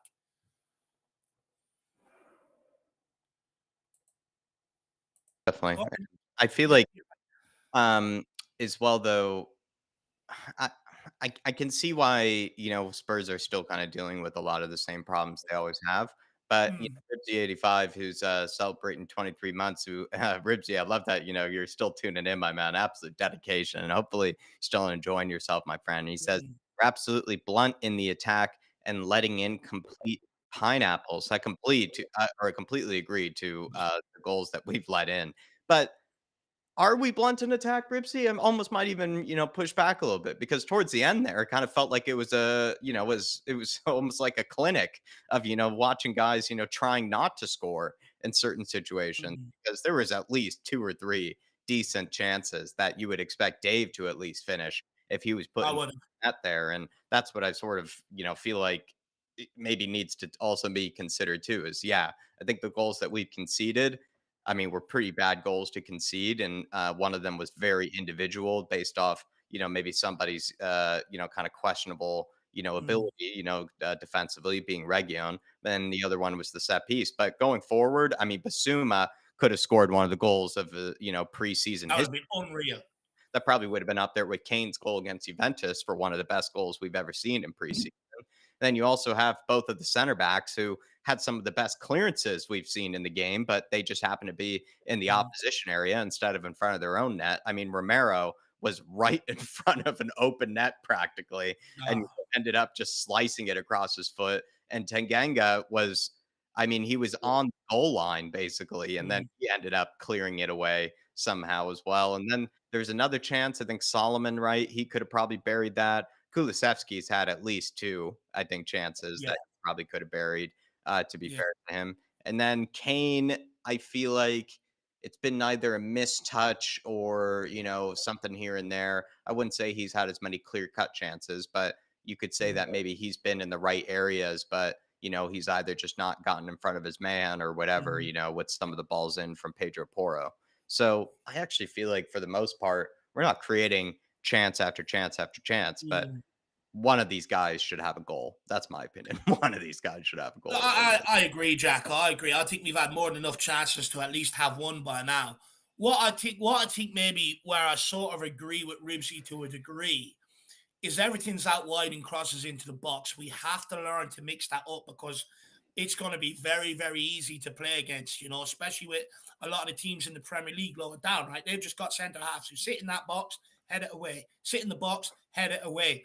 And it becomes very, very predictable. Well, I'd like to see us maybe get Madison on the ball a bit more, utilize his skills, get balls in behind for Kane, get Cooley running in off the wing, making an inside run and then in behind, get Madison to feed it. I'd just like to see us maybe vary it up a little bit more, Jack. Yeah, no, definitely so. And another thing I kind of wanted to mention too is that it feels like Skippy is playing this He's weird sort of anonymous. number eight position, and he just looks really uncomfortable there. Whether he's good enough to even play as a number six is a different debate and a different, sort of conversation altogether. But I think he's showing that he can only play maybe one position in this whole system, which is going to be playing where Basuma is playing that deeper number six role. But seeing how Basuma is playing it with how much is being asked of him to come and receive the ball off of the defenders and pick it up and spray it around and get things Mm, moving, that doesn't really seem like something Skip is going to, be naturally gifted towards. So mm, I am a bit, how would I put it? Like, I think Skip is being found out here, I think, in this system when it comes to at least playing a bit higher up because he at times, Dave, was sort of like filling in for Kane when Kane was sort of dropping deep to mm, pick up the ball. He was sort of like moving into the box to try to still operate, as, at least some mm. type of presence, whenever the ball went out wide in case, a cross did need to come in. And that just sort of makes me feel like Skip is the last person on earth I'd want, in the box in that Mm. sort of situation, with a cross coming in from Pedro Porro. So I don't know, like that's maybe my one little concern with just at least the lineup. I feel like Region, Pedro Porro being picked at fullbacks. I can see why Ange has gone for it. Very attacking guys. Madison, Basuma makes sense. Everybody else where they're playing, it makes sense, and it's all about the But growing pains of it. Even Tanganga playing at left-sided center back, like if he wants to play Tanganga instead of Dyer and Sanchez and those guys, I'm all for it at the end of the day. But the one thing I am a little bit, kind of perplexed by is Skip mm, maybe playing a bit higher up. I kind of thought maybe Skip would just sort of be playing right next to Basuma, not mm, actually playing a bit sort of, more advanced and, kind of mm, getting into the box because we've even said before, Skip doesn't really seem to know what he's doing when he's even that, yeah, close to the opposition goal. So that's the only thing that I would point he's out not. that might be like a real I wouldn't say it's a system concern, it's more just a personnel concern, like, who's not really cutting it right now. And I would say at least in that more advanced position, Skip is, He's not looking comfortable there. he's done nothing to affect the game, Jack. In that number eight role, you have to go and look for the ball. You have to demand it. You have to want to get on it. You have to want to make things happen. It's called being brave. That's not Skip's game. Skip's game is defensive minded, sitting there, breaking up, playing stuff. But like I've said before, if Skip wants to survive in the Premier League at Tottenham, he has to learn to be better on the ball. Same as Japhet Tanganga, right? Don't let's just because I'll put the guy out there, and I'm delighted he's got the opportunity. But him not having any trust on his left foot is killing him today. Absolutely killing him. Every time the ball comes to him, it's slowing down and it has to go straight back to Romero. Tanganga has to be better on the ball. And I just hope that these kids get it so that they do get the opportunity further down the line. But Jack, and the thing is, I actually like the braveness in the selection from Postecoglou with that attacking sort of Yeah. lineup. But again, it's a clear indication you have to bring in this, at least one centre back that can play beside Romero to play this system because Yeah. Tanganga defensively, he's given away a couple of soft free kicks. And then also on the ball, it's not good enough. It's not progressive enough. West Ham, if you watch it, when he gets the ball down that left hand side, they just pick up man for man. Tanganga's no options, and he's not brave enough. And he doesn't trust his ability to put that into one of the midfielders to be able to handle it. So it has to come back to Romero every single time. And these two guys, they just need more from them. We need more. But, and I don't want to hear anyone go, oh, but maybe if we played Ben Davies at left back and we put Emerson at right back, we all wanted to see attacking football. We all want to see on the front football. And in order to do that in the modern day, you have to play them sort of fullbacks. But the key is that centre back region. And it's just come back to haunt us again. But Mm. like we said, Jack, plenty of positives. Like going forward, we are doing well. I'm liking some of the one touch stuff, but unfortunately, what's going to end up coming off of this game and happening is you're going to see it all over the place again. Where's our centre backs? Yeah, and another one of the positives would be technically Spurs not only need to go into set piece defensive clinic, but also need to go into Yeah. finishing clinic. They need to go back to finishing school, and if Dave needs to teach them, I mean, whoever does, certainly needs to, do so before the season starts. Mhm. Because I've actually been impressed by some of the misses they've actually had in front of Mhm. goal. To be fair, like even just to see I'm just surprised actually it's not at least 1-2 or at least or at least 2-1 or at least a Desmond right now. Brandon Troller says Kulu looks like a drunk Oompa Loompa. Skip and Jaffet are championship level. Kulu. Kulusevski looks to Yeah. be, I think he deceives people with just sort of like his sort of the way that he carries, the ball and everything. It's very like shifty, it's very sort of like, a lot of like body shifts and movements and things Yeah, like that. But I don't know. One part where I was a little bit frustrated was just that one moment where he decided to go with a first time shot when I feel like he easily could have taken a shot yeah. or easily could have taken a touch and banged it. But I don't know. I think Kulusevski, at least initial impressions, I think he's going to be fine going into the season, to be fair. But I don't know. Mm. Jaffet and Skip, though, Dave, I mean, which one do you think is more likely to survive, do you think, this Postecoglou sort of system? I think Tanganga, because we haven't brought in any centre backs, right? Skip's got his back up against the wall. He's got Ndombele, Hoiberg, Peoples, Papa Matasar, to sort of compete with. Tanganga's got Dyer, Roden, Sanchez, Davies. So, I think Tanganga's more the likely one that's probably going to survive. But if we bring in centre backs, that could change. Look, Jack, if I was Postecoglou, now there is a temptation to give everybody here 45 minutes today. But me, I'd keep some of that team out there for as long as I can. I'd make one change. I'd bring in Papa Matasar for Ollie Skip, and I'd see if Papa Matasar can go and affect that game. Let's see what he can do, because we do need that extra player in the forward area. He's not having Skip involved is killing us at times going forward. But look, just on Brandon Troller's super chat, I mean, look, Kulu needs to wake the fuck up. Don't get me wrong. There's been some good pieces of play by him, some lovely pluck downs out of the air and stuff like that. But that final, fairness to him, he's put a couple of good deliveries in. That one near the end where Tanganga, cleared it when he should have buried it. Why didn't he do that at the other end? But, apart from that though, Jack, a lot of Kulu's problems have just sort of been wrong decisions.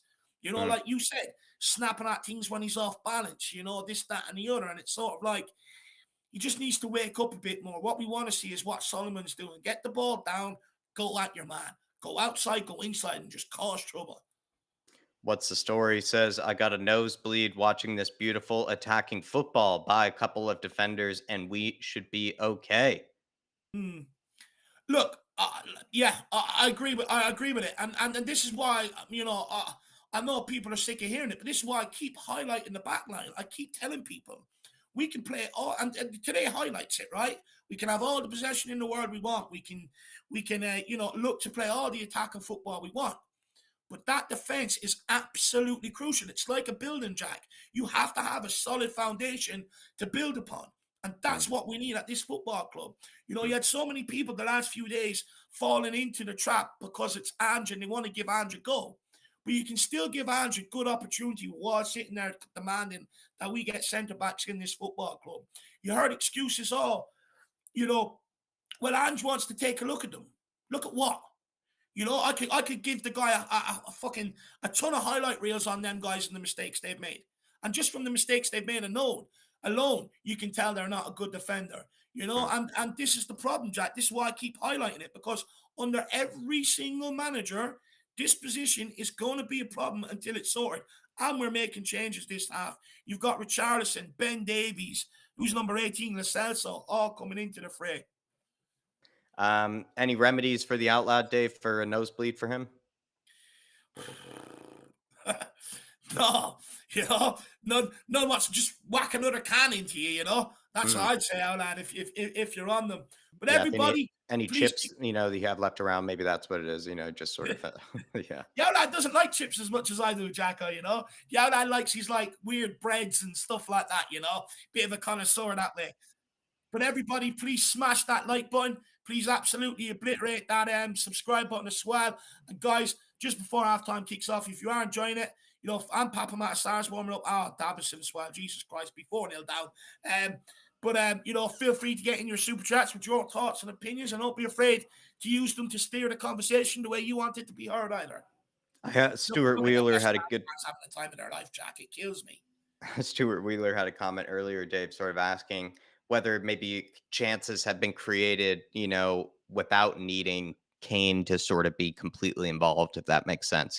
Whereas before, a lot of things needed to go through Harry Kane in order for a chance to be created.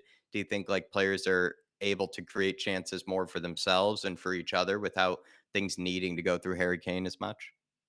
Yeah, it does look like that, Jack, right? To be fair, Kane hasn't really been involved in too much build-up play. There's been the odd time where, he's dropped out to the left at times sort of to pick up that ball. But, you know, I think with Harry Kane now, it's just about sort of being in the box and sort of making runs off the shoulder of defenders or getting across in front of them when them crosses come in. Yeah. But it does show that we do have different options out there either. Look, I wouldn't be surprised at times to see Postecoglou instruct Kane at times to drop deep, get on the ball, make things happen. Or even if Tottenham are struggling, I think Kane will naturally want to get on the ball and make things happen. But there are other options out there. When you've got Madison, you've got Solomon and things like that. You do have other options. It looks like Spurs going for a complete change on that 11. It looks like it. You've got Emerson in there, Sanchez, Already Davies, with an errant pass. Sanchez on his Udogie first over pass there of on the the season. left. There you are, Mo. First flop of the season. Stop Basuma. I think Basuma retains his place, right? If I'm correct. No, that's Papa Matsar. Is it? Papa Matsar is number 29. So, and he's rocking those pink Go on, boots. Udogie. Good ball to Gio the side, here. so. Out wide to Udogie. Good Good ball. cross to Divine. Divine's Emerald. in the game as well, Dave. Good. Mo, Oh, good top of the ball. box to Gio. Make a decision. Alfie. Back to Emerald. Perisic. Or Pierre, sorry. Look at that haircut. It's like military style. Brilliant. In it, though. Oh, good ball. Nice. Into Well done, Pape. Papa Matsar. Divine. Richie. Oh. There you are. Who's that? Pierre. Hoiberg. Yeah, Look at the Hoiberg's in there. haircut, Jack. Missed him. Honestly. Ellie, Oh, beautiful pass from Hoiberg. Oh, good. Get it across. Richie! Yeah! Oh, my Lord. I hope he not scored. What do we have to do for the ball to go into the back of the net?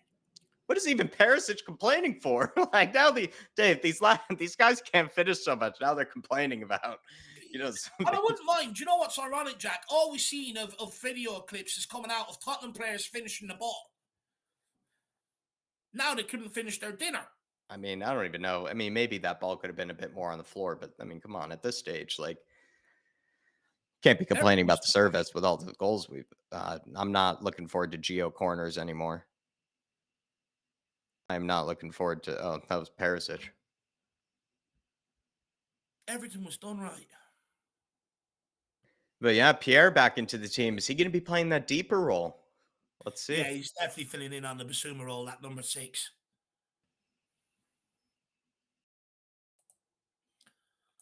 Can't believe he's made so many changes for the second half. I would have liked to seen that team continue, with just maybe bringing in Papa Matsar and that. But look.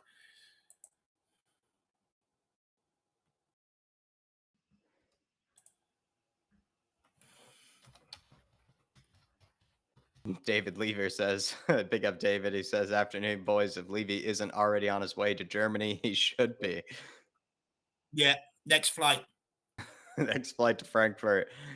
Big up, man. Vic Vega says, you guys might have already talked about it. Judge it as a start of a long time project and not a final product. Personally, I love what I am seeing thus far. First 45 minutes, lots of chances created, good ball distribution. Yeah, I think it's like everything going forward, I think, is actually a lot of people are sort of happy about. I think what's maybe that's just not going to see Sanchez, doing that. I think that's an example right there of Vega of kind of why people are still left a bit, with a distaste in their mouth, if you will, or a bit of a bad taste. It's just sort of seeing people like Sanchez and whatnot still trying to, put in, balls from the back and, trying to play high possession football and these sort of things, I think is what's still leaving people with a bad taste in their mouth because it just kind of shows the business that hasn't been done yet. But at the same time, like you brought up there, what we're trying to do is, always what, Spurs fans do want to see. And we're definitely trying a lot of different things here, which is good. Look, this is the thing. I think, yes, we can take the positives out of it and rightly so. But the negatives far outweigh the positive in terms of that backline. And it always has done. And we cannot be naive to it. And I will not shut up talking about it until it's done. Because the reality is you do that, Tottenham look 10 times better and we can sit here and be positive most weeks. I get wanting to give Ange a chance. I get talking about, the positives being on the ball a lot more, which is making the game a lot more enjoyable for me, even though we're 2-0 down. But we can't keep glossing over the fact that we keep conceding goals. We can't do it. You've got to highlight. You've got to be honest about it. As much as we want to give Ange Postecoglou a chance, the club have to do that by giving him centre backs, because that issue is always going to be there. If you don't talk about it, it's not going to go anywhere. That issue is still going to be there. So as much as we'll talk about the positives, I will keep highlighting this backline until it's done, because right now today it's been our Achilles heel, because the same shit from last season, not being able to defend set pieces, is back here again today. It's all well and good talking about the positive of the good attacking football, which is great. But what good is it if you're still going to concede goals and lose the game? It's about winning games of football. You win, you're happy. You get the centre backs in, you're going to win games. It's easy. Mo, first time pass. What a touch from Divine. Love it. Bit of confidence on him. Udoji. I think that's Hoiberg. Perisic. Udoji. Udoji. Great cross. Have a hit, Mo! Oh, that would have been goal. Another goal of the preseason candidate, but another sitter missed. Agent Chia with a super chat says, number one, can say Ange. Number one, you can't say Ange doesn't use subs. He's made 11 changes. Yeah, definitely. Adrian, he's gone for definitely a completely new team. To be fair to him, though, it's nice to see, Adrian, that he's sort of gone for the new 11 with different players sort of, how would you put it, like competing in the roles that maybe we expect them to be competing in, right? Except for Skip, that apart from that, a bit of that thing I mentioned about there. But, Hoiberg playing deep, Emerson playing right back, Papa, please, Pape. Who played that backwards? He should have had a shot. Divine. Back post, Richie! My Lord. Fuck, Jesus Christ. Jack, you would have finished one of these by now. Yes, I'm trying to think which one would I have finished. I think it would have finished Romero's. Tanganga's, to be fair to him, I probably would have done what Tanganga done. I just would have done a spectacular Trust clearance. me, he didn't mean to do that, Jack. He didn't mean to put that back across the goal. Trust me. No, I know. I think I would have done what he done. I think I would have done a spectacular clearance, trying to score it. So, I can't really criticize too much there. But Adrian, it's good to see the changes made. And it's good to see, like I said, so many different players who are competing in these different positions. Richie playing without Harry Kane, right? Him sort of playing now by himself. Gio coming in for Madison. As much as I'm not a big Lo Celso fan, it's just nice to see, someone else now competing in that sort of, number 10 role. Perisic playing out wide. It's interesting. Yeah, interesting for sure, lad. For sure. Sebas Wolf saying the second team is playing better than the first team so far.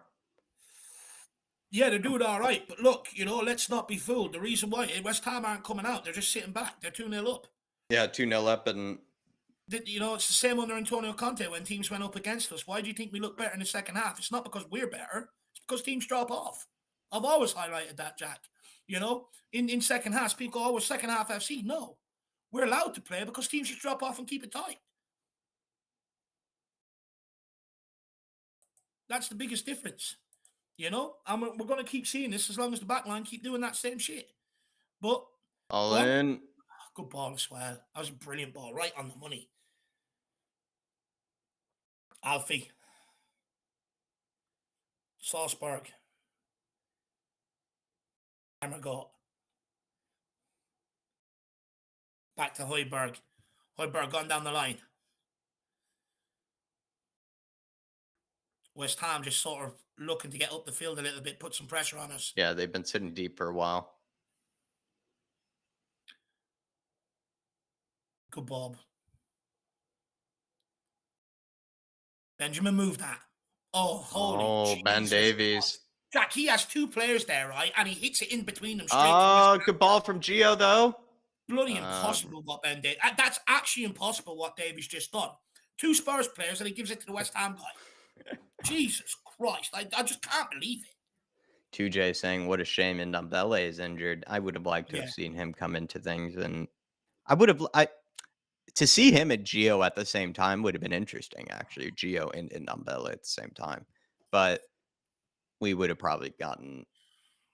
I don't know. I think they're both sort of competing for the same position anyway, so I'm not really sure if that's a real suggestion. But yeah, I would have liked to have seen Ndombele thrown in there no matter what. I feel like Ndombele would have been playing perhaps where Skip Yeah, was 100%. playing earlier because, like I said, I'm still confused as to why Skip was, being plugged in there. I just did not feel like, that's where he's going to be ever comfortable or ever, I would have rather playing to seen his Papa strengths. Massar in there, Jacko, than Skip. Yeah. Yeah, Sarr. I would have rather seen Gio there as much as like I said, I'm Mhm. biased against him. I feel like I still would have rather seen that. Well, I think the reason why I didn't 87, see that, 87 completed passes for West Ham versus Spurs' 288 or whatever that was. That just shows you can score no matter you can score against the run of play, you can score with, having 80% of the ball. It doesn't really matter. There are plenty of ways to score. And, it also points to the fact we were one of these teams in the past, right? We were this team mm, that sort of just sat deep and defended and just countered teams and punished teams like this. So it just you shows, know what, we're Jacko? going through a lot of growing pains, I think, right now. These are a lot of growing pains. On that, right, I get it, right? Even some of the best teams in the world, right? We do it to Man City famously, right? We sit back and we usually get out with a No, it's breakaway funny goal. just to be this team for good chance though. Pape, Richarlison was that's a waste. Richarlison, don't moan, you were fucking offside. Do not moan, stay on side. And then you get the pass. But look, Jack, but this is the team when like Man City win most weeks because they dominate the ball, right? And they eliminate the amount of times they get counted on. And ultimately, that's where we want to go to. That's what we want to be. You just got to bring in the centre backs to do it because I'd understand if West Ham, played through us and got a couple of breakaway goals, but they didn't. They're both from set pieces. Same problems as last year. And that's what is really frustrating about it. Jimothy said the same thing. Nice to see Richarlison still doesn't know how to stay on side. That Jerome drives me mad though. Richarlison turns around to Sarr, the young guy, and starts bollocking, give me the ball. If I'm Sarr, I'm like, shut up and watch the line, dummy. Jerome says with a super chat, big yourself up, Jerome. Hopefully you're enjoying Spurs's introduction to Australia, my friend. And let me know as well if you've seen the bus or seen any sort of festivities or anything going on in and around Australia. Big up, Jerome. And he says, I know it is only preseason, but this defense is extremely concerning. Believe me, Dave has been echoing your sentiments thus far, my friend. Yeah. Don't you worry. Dave has been saying exactly what's been on your mind. Mm. And don't Dave? get me Yeah. wrong, don't get me wrong, Jack, all right? I do have some positive takeaways from today's game. I do have some. It's just a bummer when you see like the same problems, And the thing is, this could have been eradicated by getting in that guy before preseason, And that's why I highlight the importance of doing it before preseason. But saying that, we're moving. When we are on the ball, we move it nicely. We've created a lot of chances, which is great to see. Let's start making a couple of changes here. But you can't buy a goal today, Jacko. I mean, Who do you anything think that was was the best player was from the right. first half?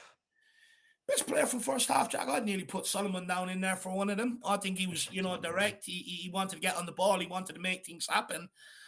I think Basuma, first 20 minutes, I didn't think he'd done much. I thought once we sort of went down, Basuma got a grip of the game in the midfield and started playing. But I would go Solomon for the first half, you want me to be honest. I will probably go Solomon as well. Go on, win that. That's free. How are you letting him take that down like that? Jesus Christ. Come on, let's go and score. I'd go Solomon, or I'd go. If anything from this game, I would take as the fullbacks have actually been the best players, at least creatively. Oh, great Oh, pass, Gio. oh Fuck's my sake. God, he Eh, still off the can't off score. the bar. He's offside again anyway, I think. I don't know if he was that time. No, he definitely wasn't that time. Someone needs to get him new boots or a new boot sponsor at least. Great pass from Gio. Just hit the bloody target. He hit the post or the bar or both. Hit the beam.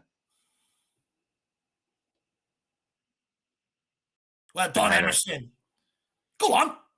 That's why I don't care. They're great Uh, tackle. uh, Great Love to see tackle. it. Preseason yellow card. Bremo? Great tackle by Emerson. Don't let them break. That's what I love. Did he get a yellow card? No, it'd be harsh Preseason if he's fight as well. We absolutely love it. handing out yellows. That's a joke. It's We preseason. love it. We love it. I must be honest. I do not like the numbers and the names on the back of our kits. I find it it looks like the championship. Yeah, You know what I mean? yeah. It's not great. That's like the font that you see often, like with championship sides. They want to get blue on the jersey, so it dominates the red AIA, I think. But the way the numbers are with the white line going through the middle, it's odd. I'd love to see that Emerson has started the first scuffle of preseason. Great by Emerson, though. That's what I want to see. No shit. At least he went to get stuck in there, right? How many other midfielders are standing around looking at him?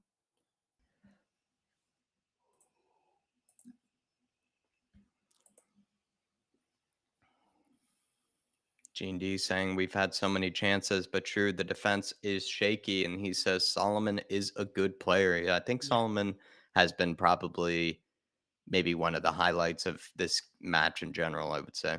In fact, Mm, I think he just didn't do anything all that wrong. He looked great. Great touch from Pape. mm. Find him. Back post. Okay. Hoiberg. Oh, Gio. See Hoiberg there. Destiny. Pierre. Perisic. Whips it in. Richie! He's more chances than Kane, and he can't score. Good ball in, though. Saro11 says, love the live show, boys. Always honest opinions. Look, my man, I appreciate that. Look, with me, you're always going to get sort of honestly what I feel from the game and what I feel in my heart. And, look, I get it. We all want things to be rosy on the ranch. We're all giving them a chance. But to give them a proper chance, you have to bring in them centre-backs. And I'm going to keep drumming at home, because what we see now will be a problem in the season. And you've got less time to rectify it. So I just want like someone said earlier on, Daniel Levy better not be there for the second half. Better on the plane to Germany.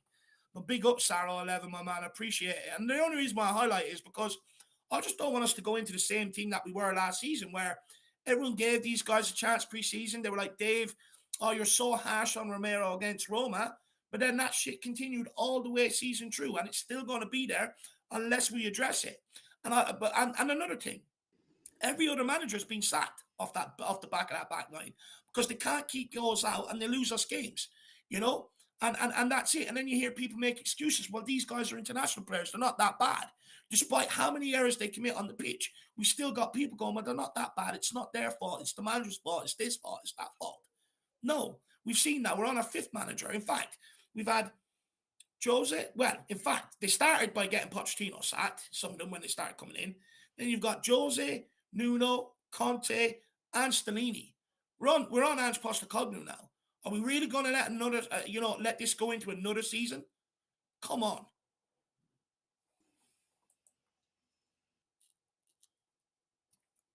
Vicario. Oh, no, it's not Vicario. I think it's Brandon Austin. Yeah, I think it's Brendan Austin. Yeah, it is. Good for him. Destiny surging. Go on. Destiny. Go on, kid. Richie. Oh, Jesus. Oh, my Lord. Lord. What was that? Holy nuts. Oh, my Lord. Rich. After all that work Adoji done, and then Richie does that. Holy Lord. Just don't get him involved in the build-up play. Just do not play with him. That was the touch of a truck. That was shocking. Jack, that's a simple, just lay it off and spin in behind. Just let it hit your boot. There's enough pace on the pass to lay it off back to Adoji, spinning behind. How's the weather, Ribsy? Ribsy in there getting drowned. Go on, Emma. MO. Nice. Good composure. Davies into. Oh, Richie, play him. Richie, there you are. Oh, my Lord, please. Please, can someone just finish? Can someone please finish. I'm sorry, Jack, but that was a useless ball from Richarlison. And Celso's there along the ground. What is he doing? And then he does that as well. Jesus Christ. That is such a simple ball to the Celso. Oh, just someone finish. Sanchez, go. Richarlison is frustrating the life out of me. Well, a lot more involved than Harry Kane, but Jesus Christ. How? It's a simple ball. How's he look at the Celso? He's just like, Jesus Christ, man, give it to me along the ground. Oh, Ben Davies does know how to cushion header a ball. That's good to know. He just does it when he wants. Lovely from Papa there. Harry. Benjamin. To Papa Musa Sarr. Come on. Sar Belly, aka Starboy. Let's go. Sanchez. To the Celso. Back to Davies. Davies building it up down here. Good ball by Perisic. Nice. Sarr, Sar's Sarr. everywhere. Sarr is all over the place. Daddy Longlegs. Good ball back to Destiny. Doji. Pierre. Nice. Gio. Who said Pierre can't Beautiful. pass? Divine. Divine. Emo. What is he doing? What is he doing? I didn't know what to do. Well mopped up. Let's go again. Perisic. Go on, Pero. Hot sauce. Deliver it. Spicy. Oh, great. Oh, good idea, Gio.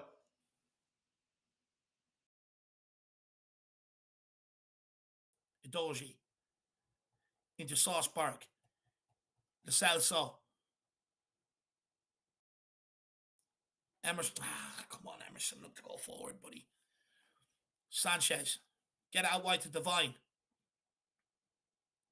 The inverted fullbacks is very interesting, Jack. They play very, very narrow, don't they? With the wingers keeping the width. I feel like Emo has. When you do get the ball out to the wingers, then they're in a crossing position. Do you think Emo though was playing? I think Reggie and Poro. I don't remember playing as inverted. I remember them playing wider because they had that cross. Whereas Emo is basically playing either CDM or he's either playing as a defensive midfielder or basically as a right back.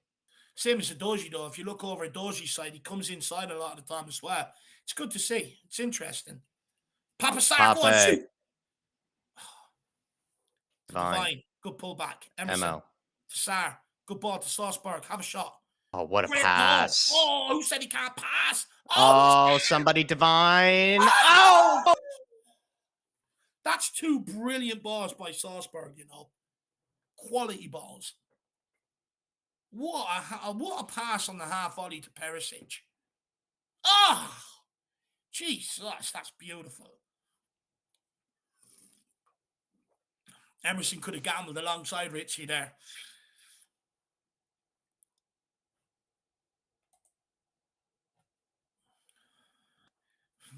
Big up NEC saying the Celso shoot the bloody ball.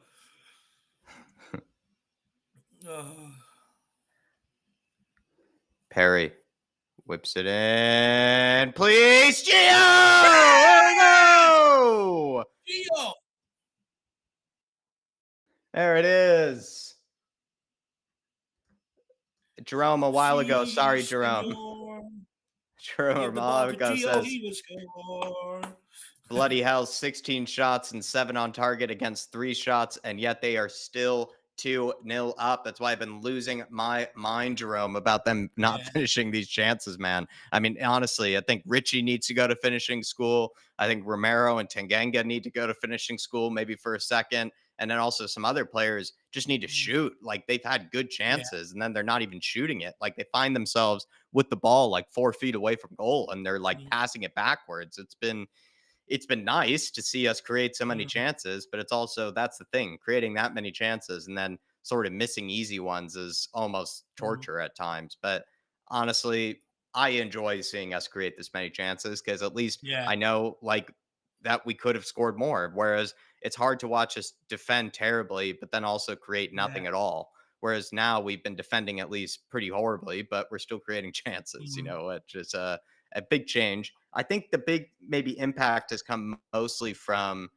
actually just the crosses in from, the wide areas, I feel like, Jerome, because that's what's, I Mm, think, caused just trouble to West Ham. I think we've broke the lines in the midfield every now and again. Like, I think players like mm, Gio Lo Celso, to be fair to him, have actually done really good at kind of picking up the ball in mm, midfield and sort of trying to break the lines in there. But at least in my opinion, I think it's really just been the players in the wide areas just either taking on their man one on one, whipping in some crosses. That's what's kind of been causing West Ham trouble. And it's also what's given us, I think, those opportunities to have shots on mm, goal and get those second balls, those dangerous second balls in the box. And to be fair, I think how would I put this? We've created chances in different ways, mm. but what's been maybe different compared to what I remember under Antonio Conte is that when we get it out Oh, to these wide areas, we've been so much better. oh, Like there, oh. we've been so much better with the ball in Yeah. the wide areas.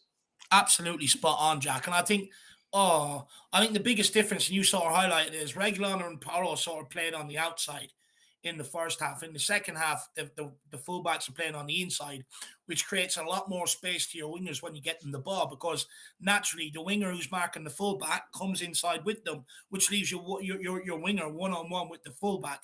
And you'd back our wingers the majority of the time. But also, let's not forget that West Ham made barely any changes. A Mm. lot of them players were on the piss after Europa Conference League. They've been on holidays. Oh! And the Doji, I was Destiny! looking away. Come Destiny! on! See, That piece, taste of their senor! own medicine, Think about Davo. the Doji, he will score! Come on! Giving wet spam a taste of their own medicine, Dave. Let's go, Destiny! It's written in the stars. It's his destiny. It's a Doji. It's a Doji. Oh, what a Oh, header. Easy beautiful. peasy.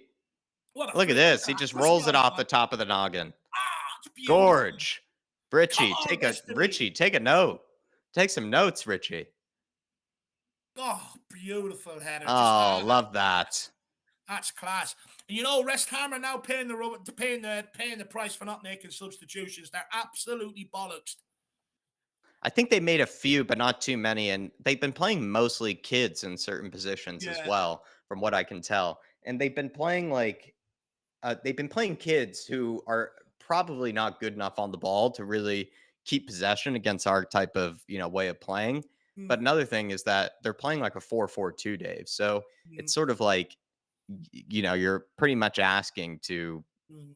play a bit more of that deep But defensive shape when you're, I playing guess. a 4-4-2. And so what is, I Mm, guess it was up to Spurs to sort of break them down. And now we're starting to break them down, a lot mm. more and starting to crack, make them crack. Earlier, they were not cracking in the first But half, it felt like. you got to remember, right? First half, everyone's fit, everyone's ready to go, right? Yeah. Especially preseason. But when you don't make the changes and we make the changes, under preseason, you become tired, you become leggy around 50, 60 minutes. And that's why we've carved them completely open, because they're just Mm, leggy. They're tired now. Moyes hasn't made changes. And that's why we've got back into the game, because West Ham have just completely sat off us. Where in the first half, they were getting up, they were picking up our midfield men, they were getting close to them, you know. So, but it's good to see us creating all these chances and availing of it, right? Under Antonio Conte, we would have still sat back, this, that, and the other. But maybe the relentlessness of the football, is starting to make West Ham pay, which is good. That yeah. they sort of can't keep up with it. But if we Oh, like 2-2, it's a very similar scoreline to what we were under Antonio Conte. And that's what has to change. well Oh, done, that thought I was saying. Mo. Sanchez, get out of That's his it. way. Man Oh, on. Jesus, don't. Thank you, Oh, Mo. Thank you, Mo. Thank you, Mo. Thank you, Mo. Well done. Oh, what a pass from Sar. yeah, that's great. Sar's been brilliant this half. Richie, get on side. Get in the box, man. Get it in there. Oh, come on. Oh, I really want Where is Sar to he? score. Where is Don't it? you dare, Jesus. ref. Oh, my Lord, ref. He stuck his head with him. Who's that? Perisic. Volleying Kurt Zuma's head there. Big up Paul Connor. Good to see Paul Connor in the house. Big up volley. He says it's good to see Spurs playing on the front foot, but Yes. defending set pieces will have to improve, Yes. especially when Romero goes in heavy. Yeah. Big up, Paul. Absolutely. Absolutely spot on, Paul. Big yourself up, brother.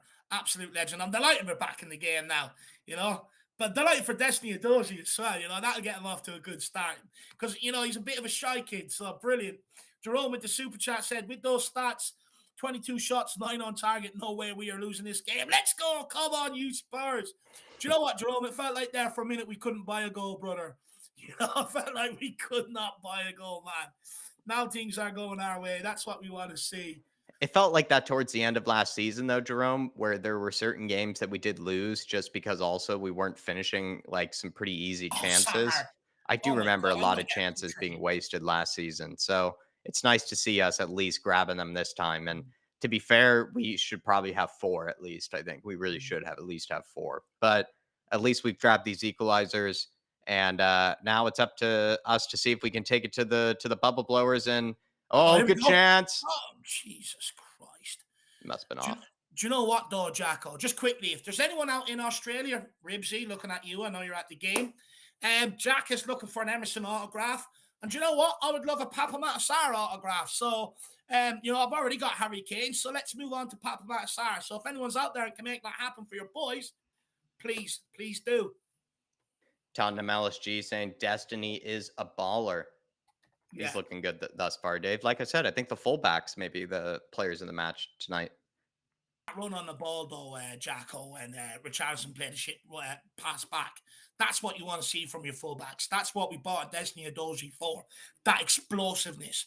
I'm delighted he's got his goal as well. I'm buzzing for him.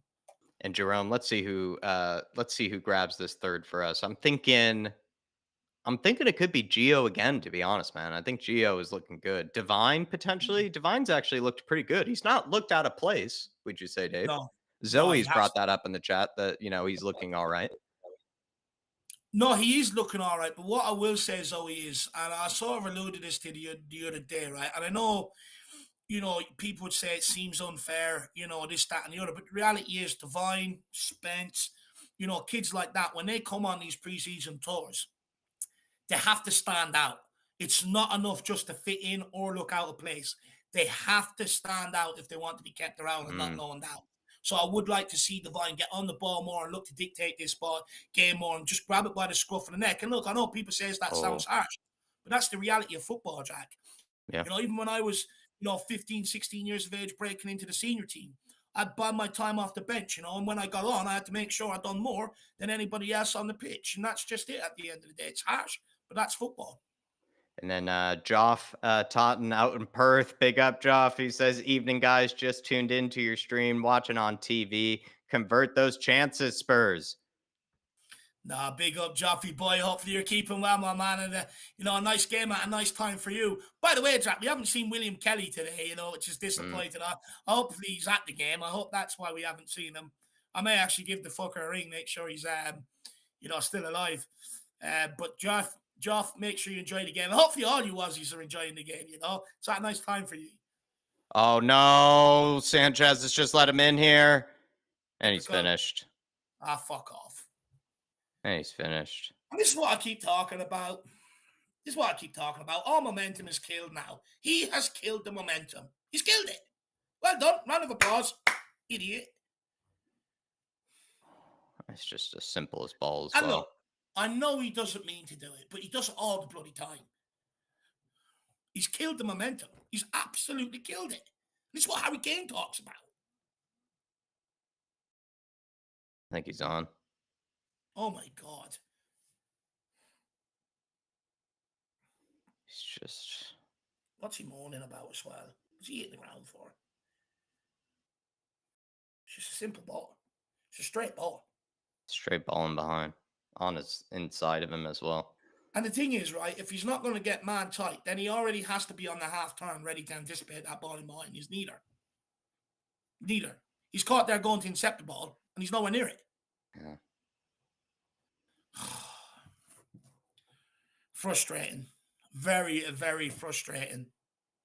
There was me enjoying it again, back in the game, and now momentum's dashed. Yeah, that's just a lot of hard work undone there. But this is what I keep talking about, Jacko. Oh, here we go. Pape, Richie, you're off. He's off. He's off again. He's off again. Oh, Jack, can we make you his personal assistant and just sit there in evening times and explain to him what offside is? We'll get you I all the think the technology where linesman you can needs draw to. your lines and everything else. We'll get you all of that, but someone needs to do this with I think we need a Portuguese speaking linesman. him. Yeah, who just gives him the heads up. You're Just needs off. to remind him the rules. Oh, so frustrating. So frustrating. A couple of super chats there. We have one from Dark Sun. G says our fullbacks for both halves look great for once, boys. Come on, you Spurs. Look, 100%. Don't get me wrong. Reguilon needs to learn defensively. That issue is still there. Pedro Porro, maybe Porro similar. could have got out and closed some of the cross where Reguilon fucked up, sooner. But all in all, the fullbacks look okay. There is still a bit of work to do. But what I will say, Dark Sunji, is it's good. They're good on the ball, and that's what we need. Yeah, Defensively, still a bit of work to do. But he's right; it is good. Because some people say maybe they have concerns over them positions and stuff. But again, for me, it's all about the I centre think backs. they were That's the what better keep my mind. performers today at the end of Yeah, the day. Yeah. And agreed. also, maybe I would say that fullbacks in the second Perisic? half were actually better Yeah, I agree. than I actually agree. Reggie and Porro. I think Reggie and Porro But were like I okay, said, less convincing. though, Jack, you can't read too much into it because West Ham have made barely any changes. They're out on their feet. Hmm. So it's a different game then. You got more room, more time, more space on the ball. But you're right. They have opened up the game more. Emerson's been good, boy. Jack, or your boy, he's been good. Yeah, I think he's taken the infield role where he comes a bit more infield. I think he's handled that well, as I knew he would. Mm, Destiny has been more of a surprise. I think he's not had too much to deal with defensively, so it's hard to really mm, know what he is capable of, but he's not looked uncomfortable in a back four. He's looked comfortable. mm. Adoji looks very comfortable as well. Very comfortable. You're spot on there. Got another Gio super. Richie, Oh, give it to Gio. how's he? He can't score. He can't buy a goal. He literally cannot buy I a mean, goal. even if like losing this match, like if we could have, it comes down to two things. It's the defense continuing to haunt us, and then I'll be honest, Mhm, like the finishing department too, like they still like did not do themselves any favors. And so this could mhm. have been, if everything was humming and everything was going well today, this could have been like a 4 or 5 nil. Could have been like it really could have easily felt that way, to be Yeah, fair. And that's what's a little easily. frustrating, to be honest. And in that the defense continuing not to do its job, but I would say the forwards as Yeah, well. Some of them really, got to look at themselves, yeah, like Richie, like you say, yeah. and Kulu, I think as well. Absolutely spot on, lad. Absolutely spot on. And then Ben Wyatt saying, "Good, we want more examples for Levy to buy center backs." Ben, I don't know if we could take any more examples, my man. I mean, it's practically a catalog. Dave, would you say it's it's almost like a Harry Potter, thick? It's that thick. It's like 700 pages, of examples. But Ben thinks, Daniel Levy needs more. I mean, He's got a thicker book. He needs an even you know thicker what, book of Jack? examples. I actually, do you know what it is, right? I Need a sound like a volume two. bloody broken record when it comes to it. And I wish I could talk about other things. But if today isn't evidence to go by that we need centre backs, because right when the tour squad was named, a lot of people gave the club the opportunity. Oh, well, we need to see these guys. Who knows? Who knows?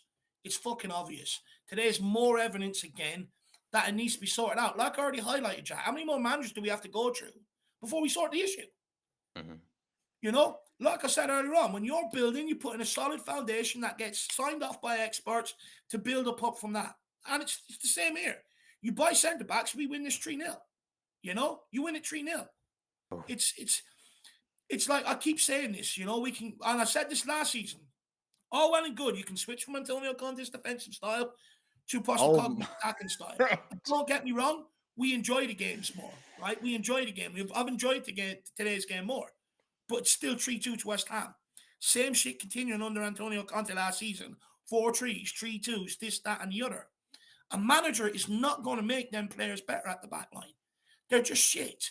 No We one have can to do the make no one can business. make Sanchez better, especially another exhibit A was just Even him not being able to make that 7-yard pass to Emerson right there, unable to make even that 7-yard pass. even the other day, Jacko, people are saying, when we were doing the preseason tour squad, people are saying, "Oh, look, it's a bit negative. You need to be more positive."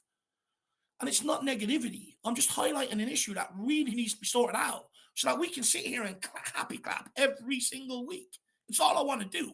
I want to sit here. I want to give them all good nicknames. I want to sit here and praise them. I want to sit here laughing, loving life, enjoying things. But it's not going to happen until we get centre backs in.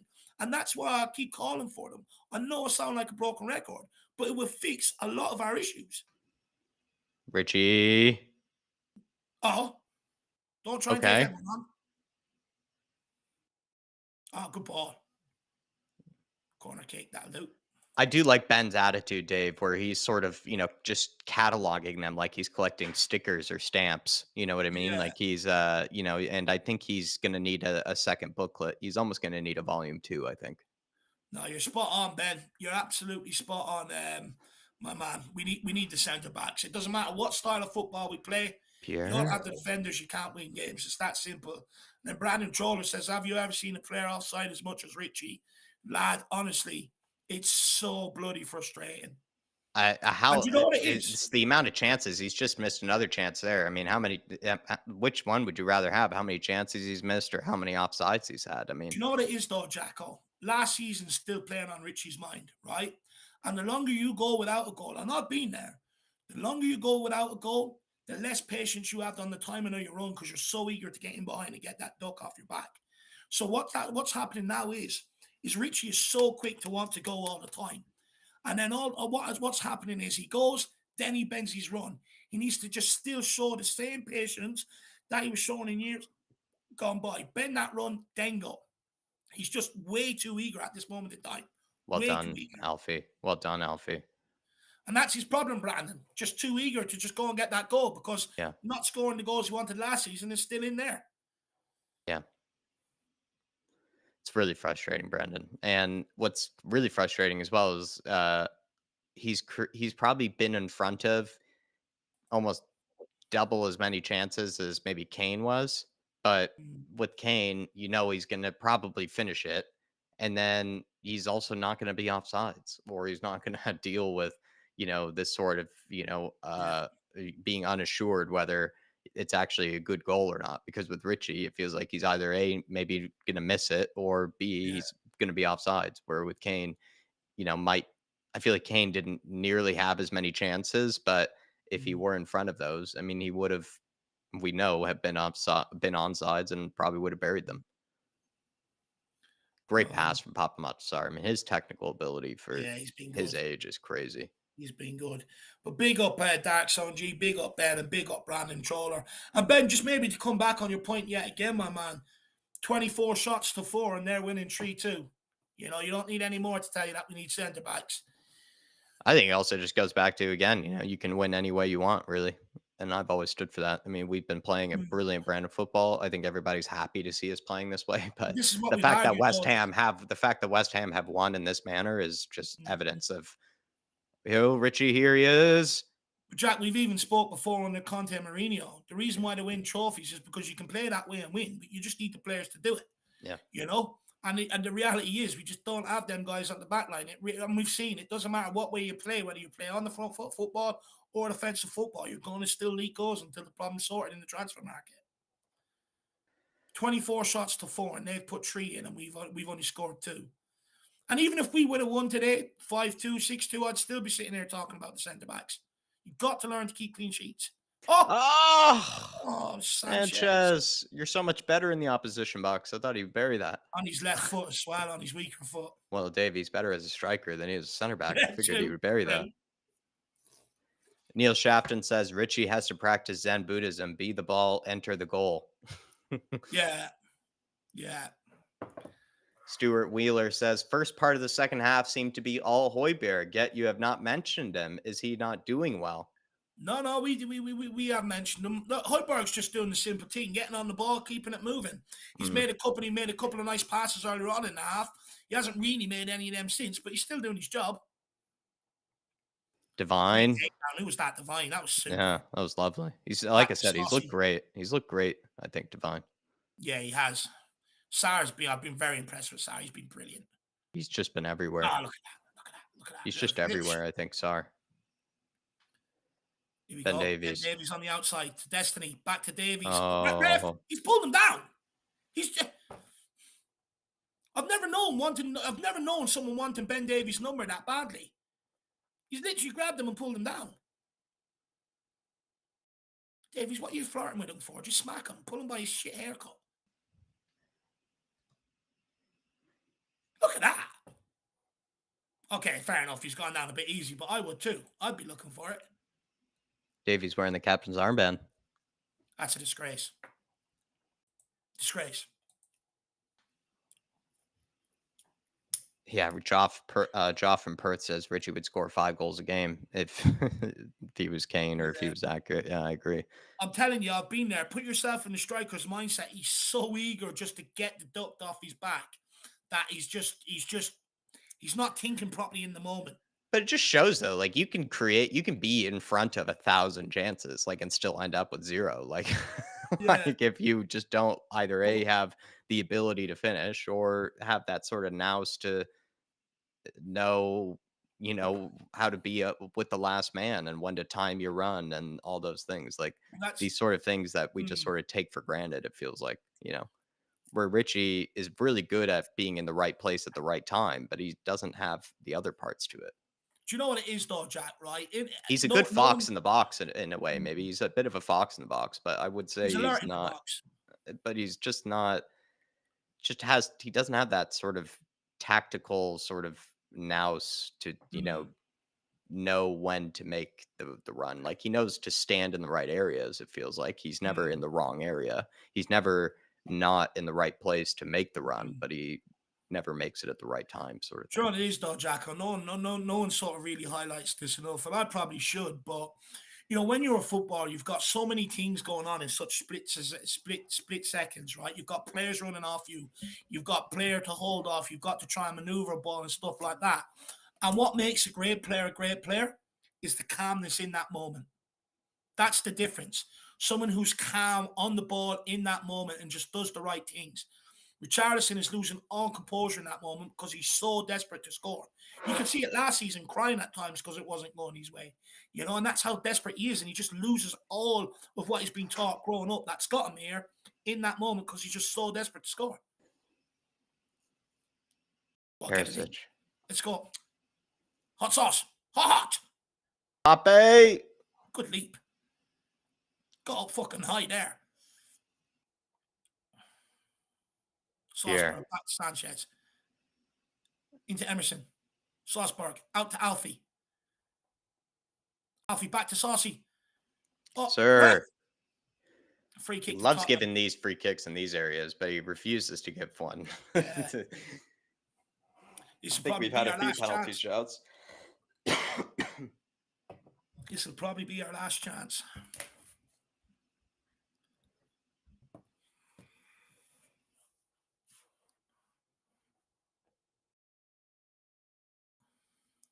Come on, get a good delivery in at least. Just get one towards the back post. Sanchez now, back post.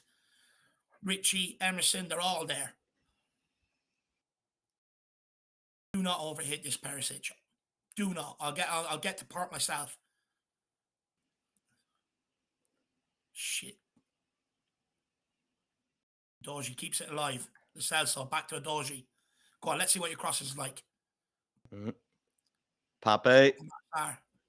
To Perisic. Do not shoot from there. And he does. Lord, what? He's determined to. Emo. Oh, nice. Pape. Oh. Sanchez, go on. Over the line. Kick. No. Sanchez, just tell him to get up. Drag him up. Can't believe Perisic shooting from there, though. What's he doing? Ref, make him kick it. There's like 30 seconds left.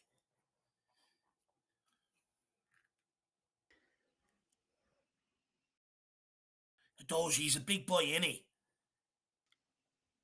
Oh, well done, Sar. Nice pass. Here we are. Good turn.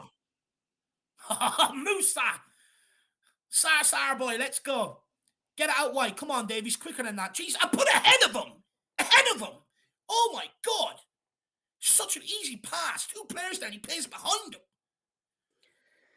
There it is. First match of the season. Forgot to give West Ham actually their third. Oh, frustrating, frustrating. A good look, useful experiment.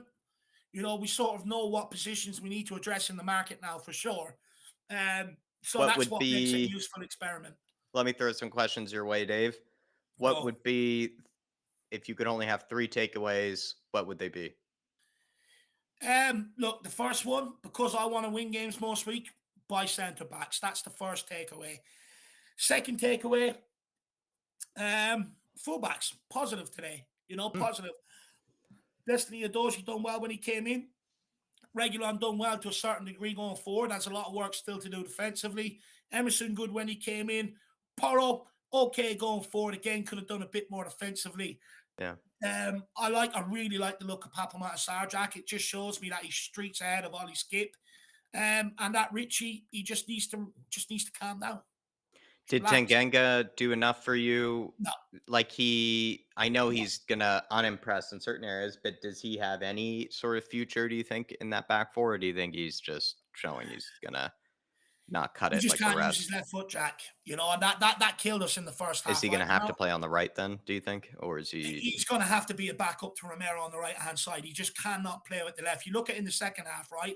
The reason why we're able to spring so many attacks, the ball went off to Ben Davies, opened his foot with one pass, played it forward. That's what Tanganga couldn't do in the first half.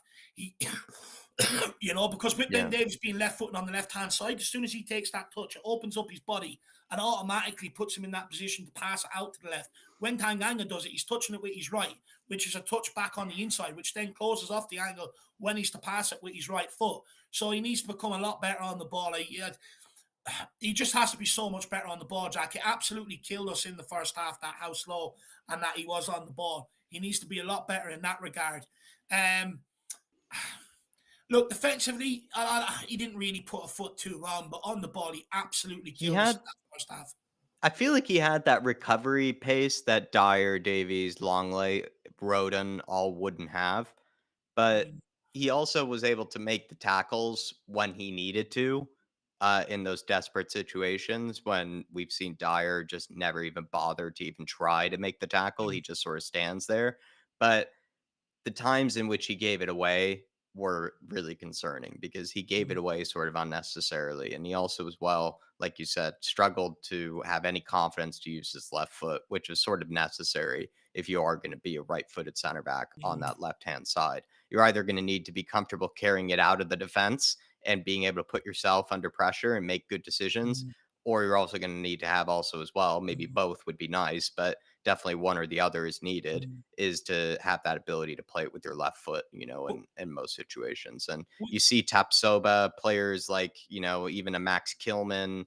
There are a lot of guys who sort of are able to play on the left and can be, different footed center backs, and be able to mm, do both ways. And I think that's an interesting thing is that Tanganga maybe can have certain elements to his game that Dyer and Davies and others don't have, but mm, he's going to still suffer the same issues that they all do, which is just not being good enough on the mm. ball. Simple as. Yeah. Yeah. Look, and it's no surprise, Jack, right? That's why Tottenham have been linked with left-sided centre-backs, Van der Ven. That's why they've been linked with Tapsoba. Even Guetti plays on the left for Palace. That's why we've been linked with him for some parts of this window. But the biggest takeaway, Jack, is buy fucking centre backs. Stop using players to make do. This has been a problem at Tottenham, right? Ben Davies was a left back to a left wing back to a left sided centre back. Dyer, centre mid to centre back.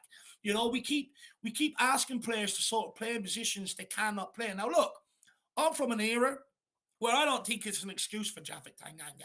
Because to be honest with you, Jack, I grew up in an era where plenty of right footers played on the right side, on the left side of centre back, because left footed players, are rare. Right footers outweigh left footers 3-1 in football. And that's why it's hard. But look, it's not an excuse for Tanganga, Jack. He just has to be better on the ball. He has to look. Also, he has to learn to use both feet, right? You can't be a professional footballer and not be competent on your left foot as well. Control the ball and pass it. You have Yeah. to be. But again, it's just neglect from Tottenham Hotspur Football Club. Hmm. This centre back should have been in here. We've had 24 shots compared to their four, and we still lose 3-2. And a lot of the same happened last season, where we had, shots and stuff like that. And, it just can't keep continuing like this. We have to get defenders in here that love defending, that want to defend, that aren't nervous. It's just absolutely killing us. Hmm. And I know people are going to say, Dave, it's preseason, right? And I get it. I do get it. But look at the amount of wonderful attacking football we played today. And that's not going to be your And it highlight. And got that's not going to be undone your by takeaway. the defensive mistakes. The All beautiful undone, attacking Jack. football, all the beautiful Mm, goals we scored, undone by defensive mistakes. And that's what makes the defense so important is that you can have all this momentum, you can have all this, in a way, kind of, yeah, like psychological momentum too on your side after, going after a team for so long. But if you continue to give up, kind of easy goals that the team can sort of more or less rely on, that will kind of come their way. I don't know. It's sort of, it's easy to still beat us then because mm, all you need to do then is just sort of stay in the game, keep your head down, stay in the game, and Spurs will give you a free goal or Spurs will give you a freebie at some stage. mm, And most teams will take advantage of it. And even a West Ham team with mostly kids or pretty mm. much, at least, what is it, maybe more fringe players in the team, the Yeah. fact that they still scored 3 goals is a huge concern. A team that pretty much struggled to score goals all season last season. And the thing is, Jack, that'll take away from performances out there today, like we've seen from Papa Matasar, like we've Yeah. seen from Yeah. Manor Solomon, right? It outweighs the positives. And the thing is, if a team had to work hard and scored against us through a piece of pure class, I can accept that, right? No problem. It happens. But when it's so cheap and it's easy and you're just gifting them to them, that's what I can't take. And I know, again, some people like Michael in the chat there, right? He's saying it's just preseason. But we made that excuse last preseason for the back line, and the same shit continued all season long. And I'm not sitting here being negative because I will talk about the positives.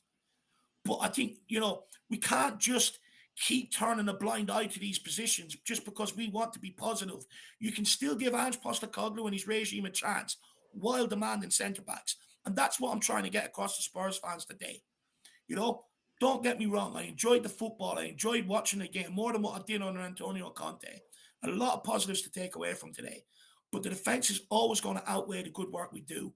And we can still back Ange Postecoglou while demanding centre backs. By turning your blind eye to it, by making these excuses that, oh, Ange wants to look at them all, which he doesn't, by the way. There's a lot of rumours circulating that he was unhappy there wasn't a centre back on the plane. And we can sit here and go, it's just pre season, but we're walking into the same mistakes we done last year. And all I want is like everybody else out there that's saying, Dave, be positive, do this, turn a blind eye to it. I just want to win like you guys out there. But I know it's not going to be the case if we keep shipping easy goals like that. And that's why I want us to win. And that's why I keep calling us to get centre backs in. Because how many players have we made signed in midfield? How many players have we signed up front? How many on the wings? How many managers have we brought in here? How many different coaching regimes have we gone through? And the same shit still persists. I can't keep going through this, and that's why I'm not turning my blind eye to it. I would say I enjoyed the attack of football, but same problems coming back to dismantle us. Charlie Giza says we missed most of our opportunities on goal. Our defense is ridiculous. I think that's probably a very good and short way to summarize it there, my friend. Big up, Charlie. Brandon Troller says keep Lo Celso, Ndombele, Perisic, sign Balotelli. Lo Celso really surprised me, and I'm actually very biased against Lo Celso, to be honest, Brandon. I've never really been much convinced by him. I feel like a lot of times when I've seen him play for us, I confused what position he even really is best Mm, suited in, what sort of he even puts to the table, what he offers. Is he more of a goal scorer kind of midfielder? Is he a mhm, creative midfielder? If he is a creative midfielder, why doesn't he get as many assists as he kind of could have had today or as many mm, goals as he maybe had today too? It just feels like these sort of performances don't come too often in a Spurs shirt. But to be fair to mm, him, he had an even better performance than James Madison actually mm, did. He actually looked at least a lot more impactful mm, in the midfield than I would say the midfield of Basuma, Skip, and Madison. I think mm, the Hoiberg, Sar, Lacelso midfield was actually better, to be honest. I think mm, they were actually better at running the midfield, better at being able to create chances. And to be fair to them, too, were kind of both doing their own thing. Like Hoiberg was just good at cleaning it up, doing mm, the simple things right. Papa Matasar just felt like he was everywhere. Like it just felt like he was, all places at once. And then Gio Lo Celso was good at just finding those little kind of intricate passes. It felt like here and there to sort of, keep us, kind of pushing forward. So to be Mhm. fair to Lo Celso, I thought he had a great game. Shame we didn't get to see Ndombele, but that only puts pressure on Ndombele, to be honest, right? Mm, Like that means, a guy like Lo Celso, who I kind of thought is going to be out of here, him putting in, at least a performance that seemed to show mm, he cared is definitely probably a worry for Ndombele. mhm. Perisic, I mean, mixed bag, I would say. Doing all right today, I think, Jack. I think his deliveries were good. Yeah, but I mean, I feel like there was still kind of maybe with like a Kulusevski or something. Like I feel like maybe there were some moments where I don't know, like he could either scored or could have maybe, Mm, I don't know. I'm always left like maybe feeling like there mm, could have been a bit more from Perisic. But to mm, be fair to him, maybe he did actually more than even Kulusevski did, mm, or anything like that. If anything, mm. I think the winger today, the best winger today, unless I'm missing somebody, was probably Solomon, and Alfie Devine did pretty good out on the right. To Very be good fair, game. um, Very good game today by Divine Jack. I think, look, Divine done well. He done what he was supposed to, get on the ball and play. Um, and more of that. I think he will get minutes against Leicester. I think, in order for Alfie Devine to really stand out and say, keep me, I think he maybe has to provide an assist or score, But it was yeah, him that put in the cross, Davinson Sanchez with the header down for the Salso for the first goal. Look, out wide, I'm happy with our attacking options, Jack, to be honest with you.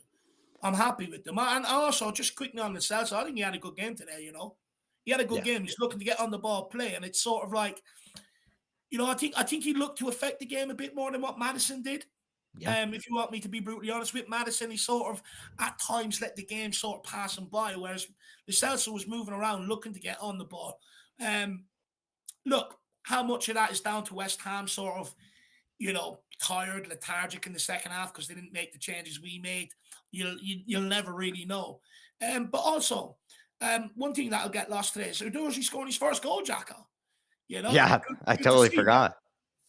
Totally forgot. And he had a great game, I think, going forward. And I'll be honest, I think he had a better game than Region. I think Region obviously played to his strengths and that he was kind of whipping in those crosses and had some nice passes that I think, were good at creating chances for others. But Udoji was great at creating chances just by being that, really powerful as well as sort of surging fullback.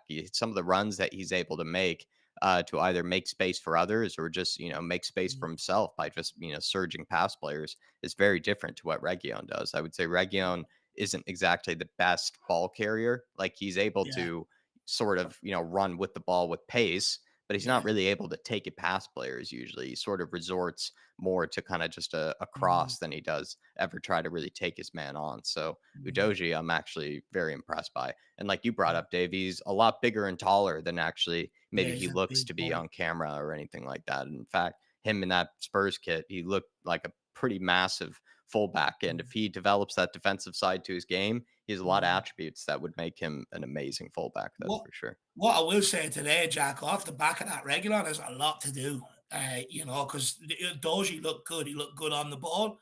He looked good carrying the ball. And he's also a physical threat in the air from set pieces he scored today. So, Hmm. I think Regulon sort of, he has to nail down that defensive side of the game. And it's good to see, right? But that's all ultimately what we've been calling for is competition. Regulon offers you something a bit different. Regulon likes to sort of play like Whitman or Solomon. There's a few 1-2s and stuff like that. Whereas you see in the Dodge, he just picks up the ball and sprints. But it's good to see that competition. I think Regulon has a job on his hands to keep that position, especially switching off defensively for that first West Ham goal. So, Yeah, interesting there. I would be more worried for Sessegnon. Of course, maybe he has the He's benefit done. of being injured, but like in that Spurs can't ship him out right now. But like Mm. if Region were to leave before Sessegnon, I would be surprised Well, because oh, a yeah. Region, I think at least is going to offer better competition for Udoji than Sessegnon Mm, is going to. I think Sessegnon isn't going to mm, offer competition to either of these guys, and that's what's kind of scary, right? Is you sort mm. of feel like Udoji was that much better than Region. What Region was doing today, I don't think Sessegnon could even do. So Oh, no, don't. that's what's concerning. Yeah. Yeah. Don't get me wrong. I'm not saying sell Regulon. I Oh, mean, okay. when I'm talking about Regulon, I'm talking about in Starting terms spot. of, Yeah. the starting spot. He's got competition. Oh, I want the two of them here over Session. I want Session gone. He's not good enough. But Regulon has a fight on his hands for that number one that left back spot for the start of the season for sure. And then Jerome has another super chat and he says, I am really excited by this football. We need two center backs to sort this defense out, but 30 shots with 12 on target. That's Man City stats. Yeah, It just like 71% possession, I believe as well. it could have been practically like an ultimate team sort of score line or something like that, like a 5-6 or like a 7-8, sort of game. Because while West Ham, I think, were very efficient with the chances that they were able to take advantage of, it still Mm, showed just how leaky our defense was, Jerome, right? Like that sort of like the joke I made last season. Felt like kind of anything that moved was able to score against us last season. Still sort of seems to be the case, at least right now. But what is different to maybe what last season was is last season felt like, yeah, we would concede a lot of goals, but the attack, or at least our ability to create chances, was inconsistent. We would have games where we would create a lot of chances and then we'd be able to compete. And then there were games where we just couldn't compete on either front, either defending and keeping goals out of the net or being able to really score and create chances at a consistent rate. Whereas today, the forwards could not complain about a lack of service or lack of, maybe chances to, for each mm, other. Because if they weren't, creating chances for themselves, they were laying one off to another guy to finish and just felt like mm. no one had their finishing boots on. No one really either was that eager, it felt like, to shoot too. Like that Yeah. one time when Monor Solomon sort of, took the initiative to take his man on and go for that curling effort. That was like the first time we even saw a guy like really Mm, try to like take on sort of his man to have a shot himself. Most of the chances created were sort of created by somebody else and then was just sort of yeah. expected that somebody else just sort of finish it and tap it home. Like most of them were just crosses whipped into the box. Then there would be some Mm, sort of loose second ball that someone was able to recover at either top of the box or inside the box. You look at mm, some of the other chances that Richarlison had were pretty much created for him. They weren't really created for himself or yeah. anything like that. Even the chance that I feel like Gio had wasn't really created by Gio. It was kind of created by other players for Mm, him. So what's interesting is it's not as much of a, team where, yeah, I would say anybody's doing anything that individual. There's not many mm, moments where somebody's asked to create a goal for themselves. But what is frustrating is just seeing people kind of just not, mm, having their finishing boots on and just, mm. sort of just That'll come. wasting chances, really, if anything. But yeah, like you saad, Dave, yeah, that will come. Like this is the thing with preseason, right? Preseason for me, when I used to go through it, obviously not to this level, but it's about fitness. It's about just sharpening your skills. You're finishing. You're a bit rusty after your holidays and stuff like that. That's what preseason is all about. Um, Look, great to see us create the amount of chances we did, Jack. And another day, you could have ended up winning this 5-6-2. And, it's good to see on the front foot football. It's good to see us in control of the ball. It was nice to see. I mean, there were some moments of brilliance there today. You had Basuma, who nearly scored, probably should have scored in the first half. You had Papa Matsar there today playing well. The finishing boots weren't there, but that will come. People sharpen up in front of goals. I have no doubts about it. But with Richarlison, man, he just needs to calm down in the moment.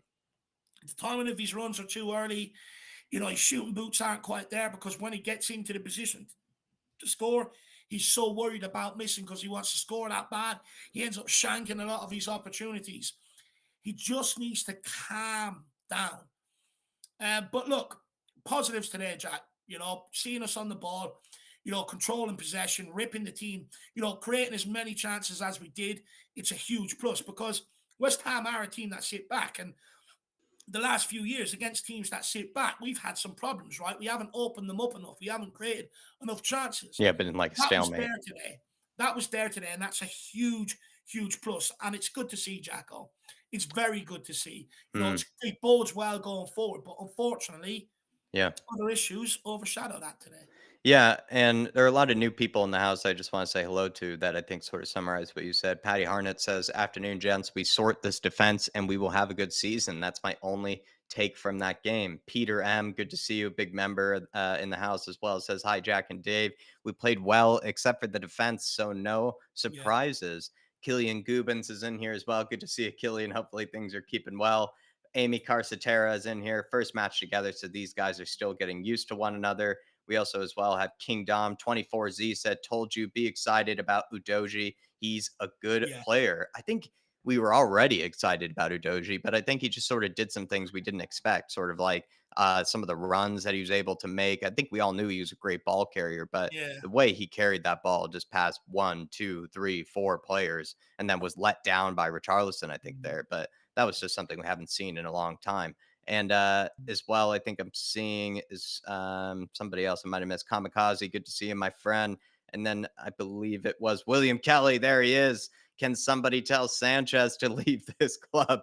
Too many players, William There he Kelly, is. that we did not expect to see on this plane, and yet they've traveled and they decided to touch down where you are. Mm. Sanchez, Dyer, Davies, all these players are much closer to you than ever before, William Kelly. Don't tell William that. He'll go and do something, Jacko. But first of all, William, good to see you, brother. I was only mentioning you earlier on. I was like, where's William been? He's been very quiet. I hope he's at the game if he's been this quiet. Um, Look, Jack, I can understand why the club brought everybody on pre-season tour, even though I don't agree with it, right? Last season, Conte left people behind. Now, if you're a buying club, you seize that opportunity, you go, well, he's not going to be a part of the plans anyway, so loan him out. I ain't paying cash. So by bringing them on, pretending they're part of Tottenham's plans, even though they're not, gives you the opportunity to still sell him. Because if a club comes in, it's like, well, we haven't made it obvious that he's not part of the squad. So if you want him, you're going to have to pay cash. So I can understand that to a certain degree. However, that's been our problem. But hanging on to these guys, they're on huge wages. They don't want to go anywhere. They're not in any rush to sign with new clubs, even if they do come in with them, until they get the money that they require, because the disparity of the level of the club they're at and the income they bring compared to Tottenham where they are now and the income we bring, it's massive. And these clubs sometimes can't pay that 80 odd grand a week that they're on. And these players don't want to take too much of a pay cut. So that's our problem. So we're in a position now where, yes, we want to try and sell them and get money for them. But how long do we keep making the same mistakes by letting these guys be a part of it, knowing exactly what they do? They cost us, Mhm. and that's the problem. And we've rotated, we've got people out wide. We've got a backup for Harry Kane. We've brought umpteen midfielders over the last few years, same as fullbacks. We've even got in a couple of goalkeepers. Where's the centre backs? It's the only part that's missing from this puzzle, Jack. And I've stated this before, even under Antonio Conte. If we would have bought centre backs, you would have seen a different Tottenham. And the reason why I keep highlighting this is because I just want to win. But unfortunately, they do everything possible not to let me win. And that's the problem. I can understand the club doing it, but I don't agree with it because at some point, Jack, you just have to go, look, we're serious about this. You can't offload you. You're not accepting wages elsewhere. Let's come to agreement, cut the contract so we can just move on. I can Maybe understand it, but I don't agree with it. I would say new center backs and then a pamphlet on how to stay on side for Richarlison, and then we can be, the complete team that we Mm, need to be. That's what mm. we need. Donovan Davis with a super chat. Big yourself up, my friend. He says, positive start. Love the constant offensive pressure. Levy, get some damn center backs, please. And Sorry, 1 second, Jack. I'll just have a quick call from Amazon. no worries. Donovan, there was a comment just earlier, and it was about how I think it was Kamikaze. He mentioned that it was one of the fastest games he's ever seen. The time went by so fast and was enjoying the football. I think that's where a lot of people are sort of left, kind of divided, where this is much more pleasing. This is much more, pleasing on the eye. The chances created alone has been a lot more fun to watch. It's, maybe another thing to sort of see us miss them. And you'd think by sort of the first match of the season, we start burying those and then we're sort of celebrating, a massive win. But creating the chances in the manner that we did, I think was very different to how we did it before. It felt like last season, a lot of the goals we scored, of course, were very counterattack heavy, very set piece heavy. But I also would say oftentimes maybe a bit sort of reliant, maybe on one sort of player to pull out maybe a big cross or pull out sort of a moment, to sort of create something for somebody else. Whereas this one, it sort of felt like chances were just being created out of just the movement, just created out of the system, just by players moving around and players looking for one another in different areas and moving it left, moving it right, switching it wide, going into the midfield, either playing it in behind or sort of whipping crosses in. Just like we created chances in different ways, it wasn't sort of creating a chance the same way every time, which is I feel like a lot of teams are guilty of. I think we were even guilty of that a bit last season. So I think the different ways we create chances was a huge, huge plus. And then also as well, I feel like the fact that plenty of players got different opportunities. I think you saw Richarlison had countless opportunities to score. Like Kane could have been into the game a bit more. I wish had more opportunities to score. But still, I think you look at it, and it's actually positive that Kane maybe wasn't as relied upon in this game as he is maybe in others. Gio Lo Celso had a great game. He had, his moment to score, as well as maybe had another. Udoji, the fullbacks created a lot of chances. Just felt like everybody in sort of the attacking department either had chances and could have done better, or did pretty good at creating chances for others. Solomon had a good game. Kulusevski, maybe could have finished at least a chance or two. So at least all I can say is, the players going forward had plenty of chances, and that's what's always good. I'm always happy with that. And then, yeah, I think everybody's just sort of left frustrated that we didn't end up winning this 3-0, 4-0, because ultimately it comes down to the defense and it comes down to the center backs. I feel like Tanganga showed that maybe he could stick in this team. I think instead of Dyer or Davies, I don't know. I'd just make a case for him further than I would for Dyer, Davies, or Sanchez and others. I wish for all of them to go, but I do expect one of them to stick around. I'd rather Tanganga stick around just for his own development, and also just because I think he has at least maybe more use in sort of this back four than Dyer, Davies, and Sanchez do. Sanchez showed yet again that he really does struggle with balls and behind. I think he struggled with balls already, kind of over the top, but at that ball and behind, that was played as a through ball, I think he struggled with. And we've seen that before with him. Tanganga, at least when he did have those balls played behind, I actually think recovered quite well and actually was able to deal with it for the most part. So all I can say is center backs are a must need, and center backs are going to be, I think, continuing to be sort of the thorn in our side until we get some. And I'm not sure when we're going to get some on this preseason tour. I hope sometime soon, because it's going to be a struggle to watch the next match and us sort of concede goals for no reason, like goals that sort of, how would you put it, like kill the momentum, right, Donovan? I think they sort of killed our momentum, killed a bit of our flow, killed a bit of the juice Mm, that we had when we felt like we were starting to play well again. So it's going to be similar conversations, but yeah, I think it was a mixed bag, and it's yeah. sad that it was a mixed bag, because I think the only reason it was a mixed bag is because of the center backs and because of the fact that they ended up conceding goals out of nowhere and against the run of play that were really silly goals to concede, that were really not like we were Yeah. tested all that hard. You look at the goal that Sanchez even conceded, that was a Oh, pretty simple ball and behind. You look at the goals we conceded from the set pieces, they looked pretty standard, West Ham set piece yeah. goals. So it's that's the concern. But at the same time, I would say my last point about, what we've done going forward, I just like the way we created chances, and that it felt like not everything went through Harry Kane and not everything went through Mm, Sonny. Even though Sonny wasn't playing today, it's not like we were reliant on a certain player or mm. a guy to create chances for others. Felt like everybody was creating chances, which is a good thing. So yeah. Absolutely spot on, Jack. I think that's a huge takeaway. There was abundance of chances down the left, down the right, through the middle. And we're not just relying on one player. I think that's a huge takeaway there. The chances that are, they're not in short supply, right? And it's a very good start to get off to. Like I said, the goals will come.